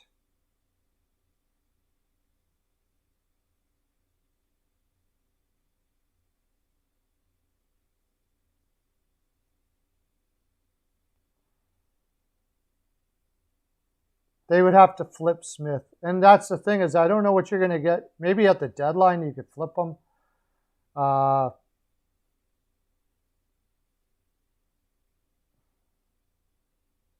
You'd have to find somebody right away and somewhere where he's going to probably resign.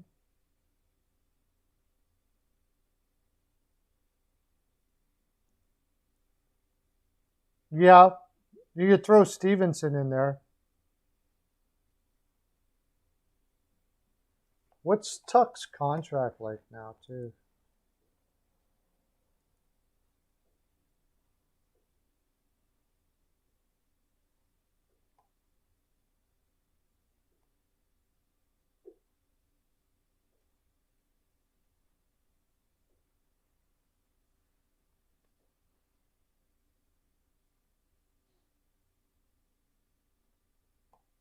And he's injured right now, too, right?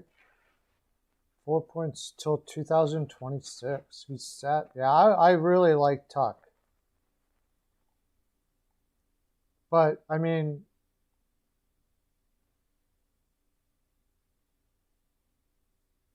if they lose both Tuck and Smith, things are looking a little thin. Oh, I guess Dadonov could be up there.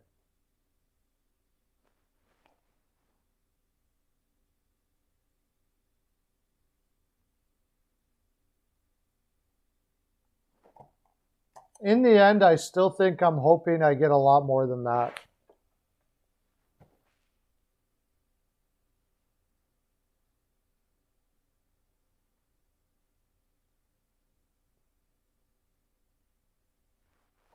I'm not a huge Tempe guy, but if Byfield turns out to be as good as they think he's going to be, what do you guys think that Byfield projects to be? What do you think Byfield projects to be? Like, who would you pick in the league that would remind you of Byfield?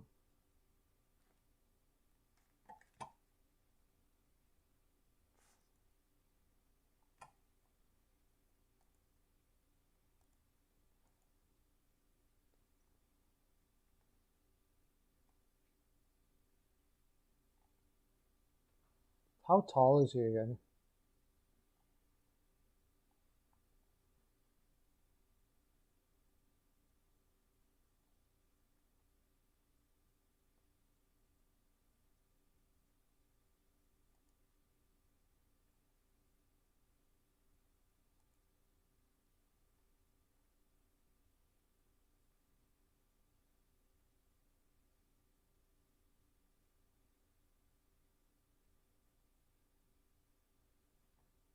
Quentin Byfield, 6'4", 215. He's probably going to be in the 220, 230 range by the time it's all said and done.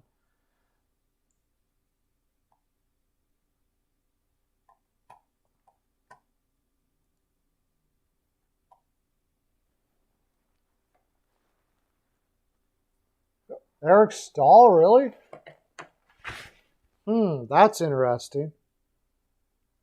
Eric Stahl. Never really thought about that. A bigger version of Eric Stahl? Because he's bigger than Eric Stahl, right?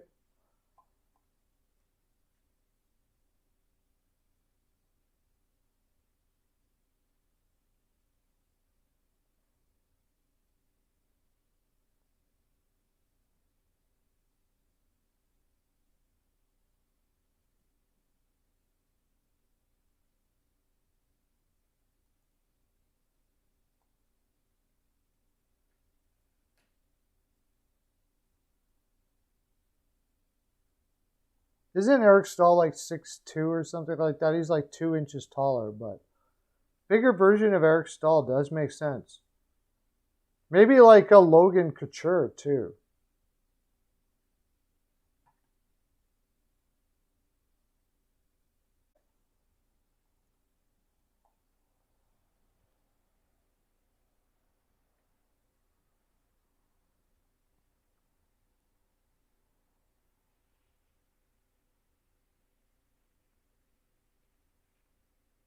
But Eric Stahl, I never really thought about that.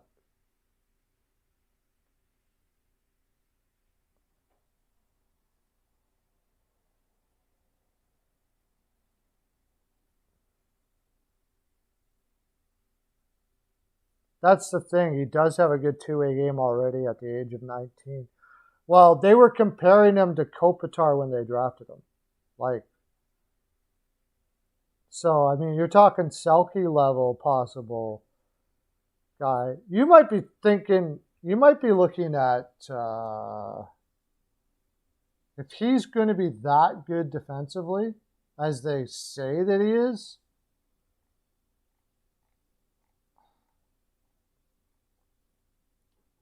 But, I mean, there's nobody that big. Like, Bergeron's not that big. He's bigger than Eichel, but he's not as offensive as Eichel.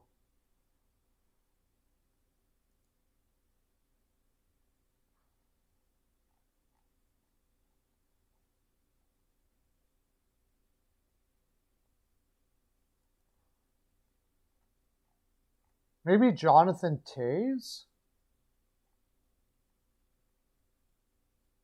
Jonathan Toews is 6'2".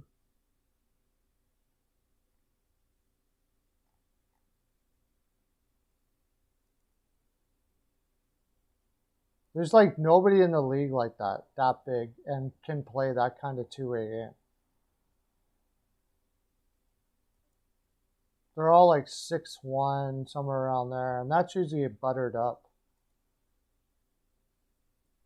David Barkov. That's why Barkov gets so high marks too. I don't think he has as much offense as Barkov. So, but Barkov's 6'3".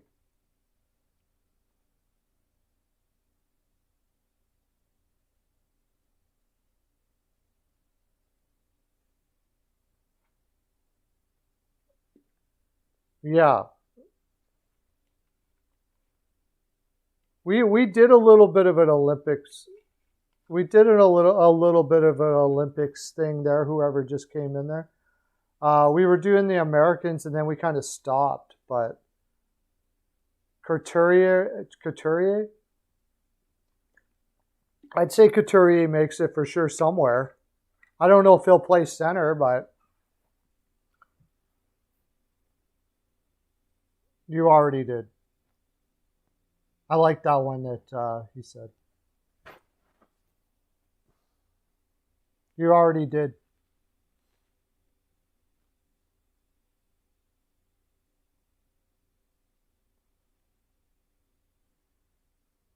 I'd say Couturier makes it, but I'm not sure he makes it as a center though, because there's so many.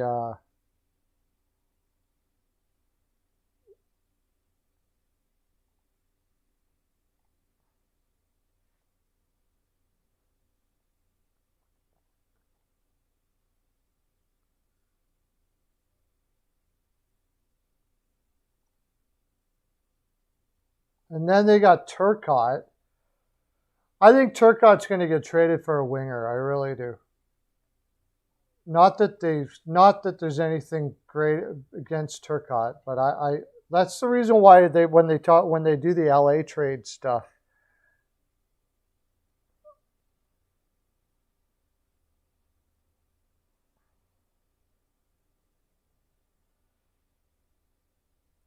I think they're going to trade Turcotte and maybe even one of their. They got so many forwards to trade for like a high end forward.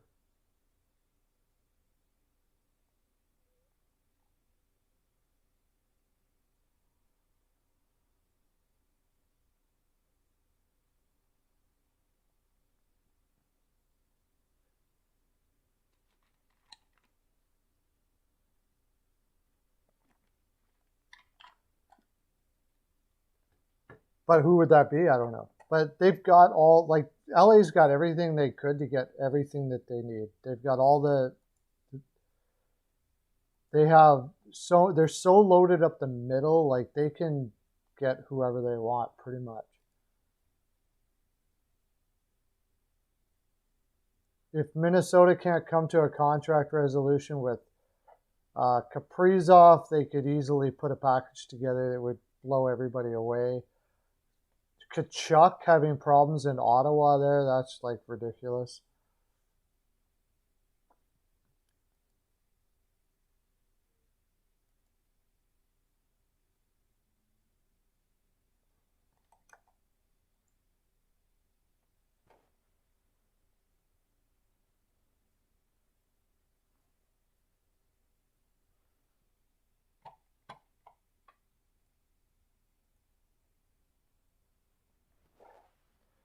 Oh, hey, I never said he was bad. Turcotte is great, but you've got Velarde, you've got Turcotte, you've got Byfield.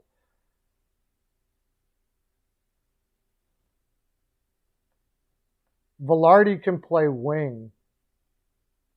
I like Velarde on the wing better than I do as a centerman. Hey, Weichel, how you doing, man?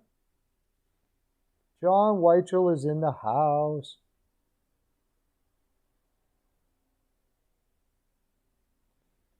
I think Velarde played really well at wing when they played him there. I honestly don't know why they keep on going back to, if they want to undervalue Velarde, I'd be all over it.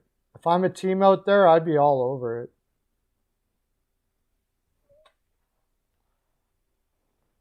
But if they want to get like a big shooter, and I think they really could use a big shooter, although Kaliev maybe end up being that guy. What I'm saying is they've got so many options because they're so deep up the middle to fill holes wherever they want to as they continue to grow, as they move towards like if they're in a position where they think that they can be a contender, they can crush anybody who is off. Like if there's a winger out there that is top notch that comes on the market, there's not too many teams that are going to be able to compete with what they can offer.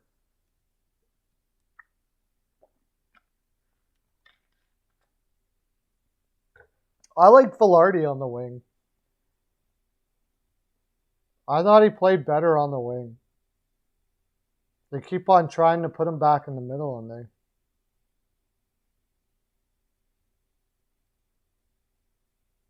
Kaliev will be a shooter, yeah. You could always still use another winger there. I'm not a Kempe fan. I don't think Iafallo, to me, is... I would definitely be looking for an upgrade with Iafallo. Kempe is okay.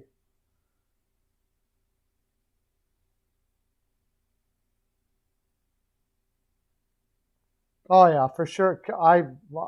Kessel wants to get traded right now. We have, Caroline, we have 4 concurrents and 44 playbacks.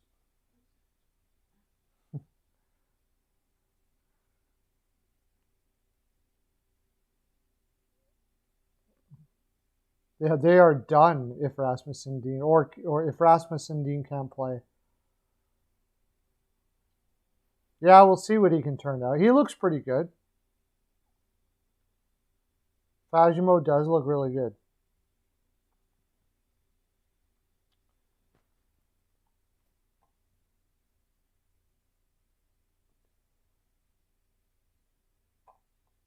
I'd have to look at down the lineup, but like I'd have to look to see where you would find a top 6 winger that, you could quickly pick up a guy like Victor Olofsson. Johnny Gaudreau. What about Johnny Gaudreau?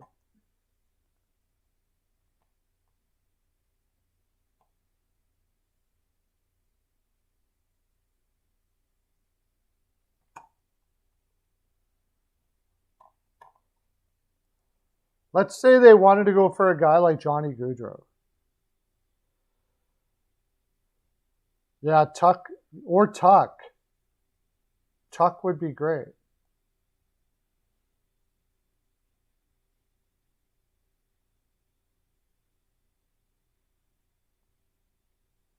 Yeah, assuming both of them make it, yeah. Tuck would be great. I would love to get Tuck. But I don't think Tuck's going to come cheap. It's going to cost a really good centerman. You might be able to get Tuck for Velarde and somebody else, like Velarde and Kupari. Something like that, maybe. Velarde in a first. Or, yeah. Why is Gaudreau your least favorite player in the league? He's a 100-point winger. He would play wicked with... Well, you just don't like Calgary. Did Tyler Bozak actually go to the Montreal Canadiens, or are you suggesting he might go to the Montreal Canadiens?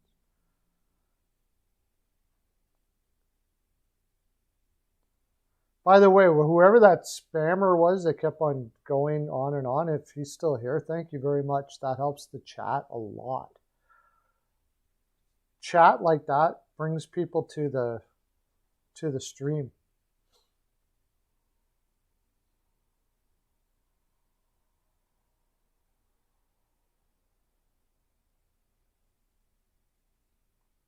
Yes, he is. That's why you want him, Hajin.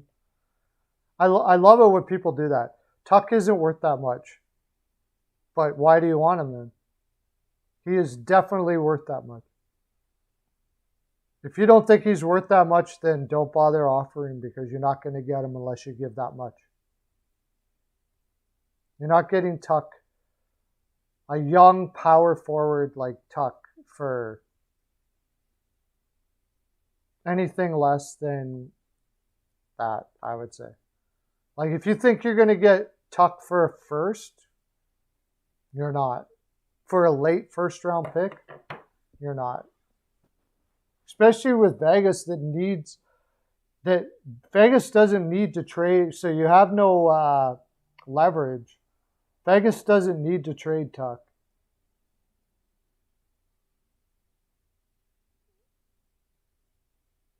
Then keep him. I don't think Kapari will be better than Tuck. Then don't trade them then.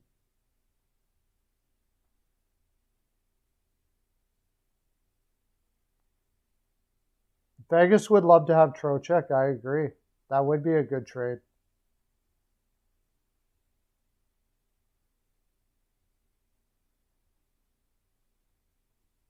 Yeah, going over that trade, I just don't see how LA gave up enough in that trade.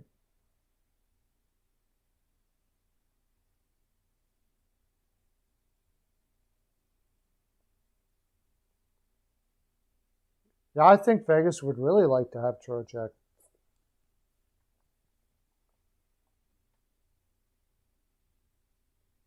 Even as a rental. You got to remember, Tuck is signed up for a few years too. He's not just a rental. I wouldn't trade Tuck for Trocheck though. No way. No. I wouldn't trade Tuck for Trocheck. Because Trocheck is a rental.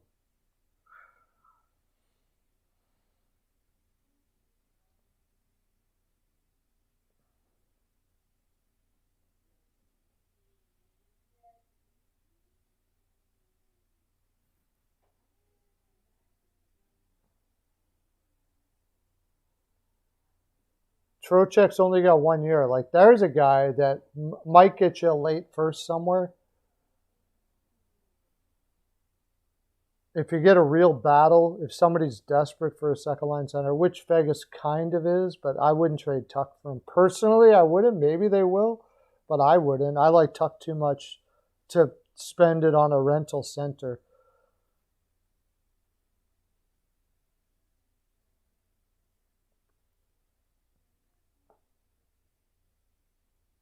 I would consider the Velarde and a first, maybe. Maybe. But Velarde isn't really a true number one either, so.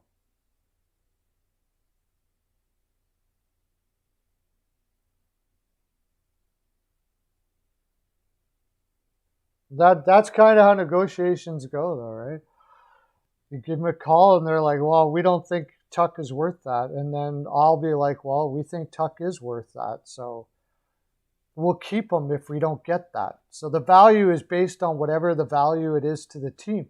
If Tuck is worth that much, if Tuck is worth more to the team that you're trying to get him from than you're probably not going to get him.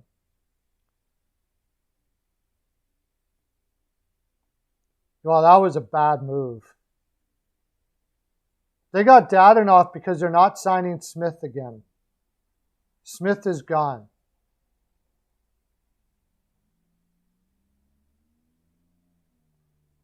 But I don't know why they picked Dadonov, honestly. Dadonov was horrible last year. But then Vegas has a tendency to do crazy stuff. Anyways, you're right. It is time to go. So tomorrow, let's get 5 concurrents going. And we can rate every team's defense for number 1 defenseman and put it in whatever. Tonight, I will work on I did the video. I have to upload the video and tag it and then all that kind of stuff like that. So hopefully I have time tonight, but I'm going to my daughter is taking us out for coffee for my birthday. My birthday was yesterday, so I will see you guys all tomorrow at the same time. Oh wait, what's tomorrow? Tuesday. Am I going to do something? Oh no, tomorrow's the evening. Tomorrow evening. I'll see you guys tomorrow evening. Have a great day, everybody. Okay, bye.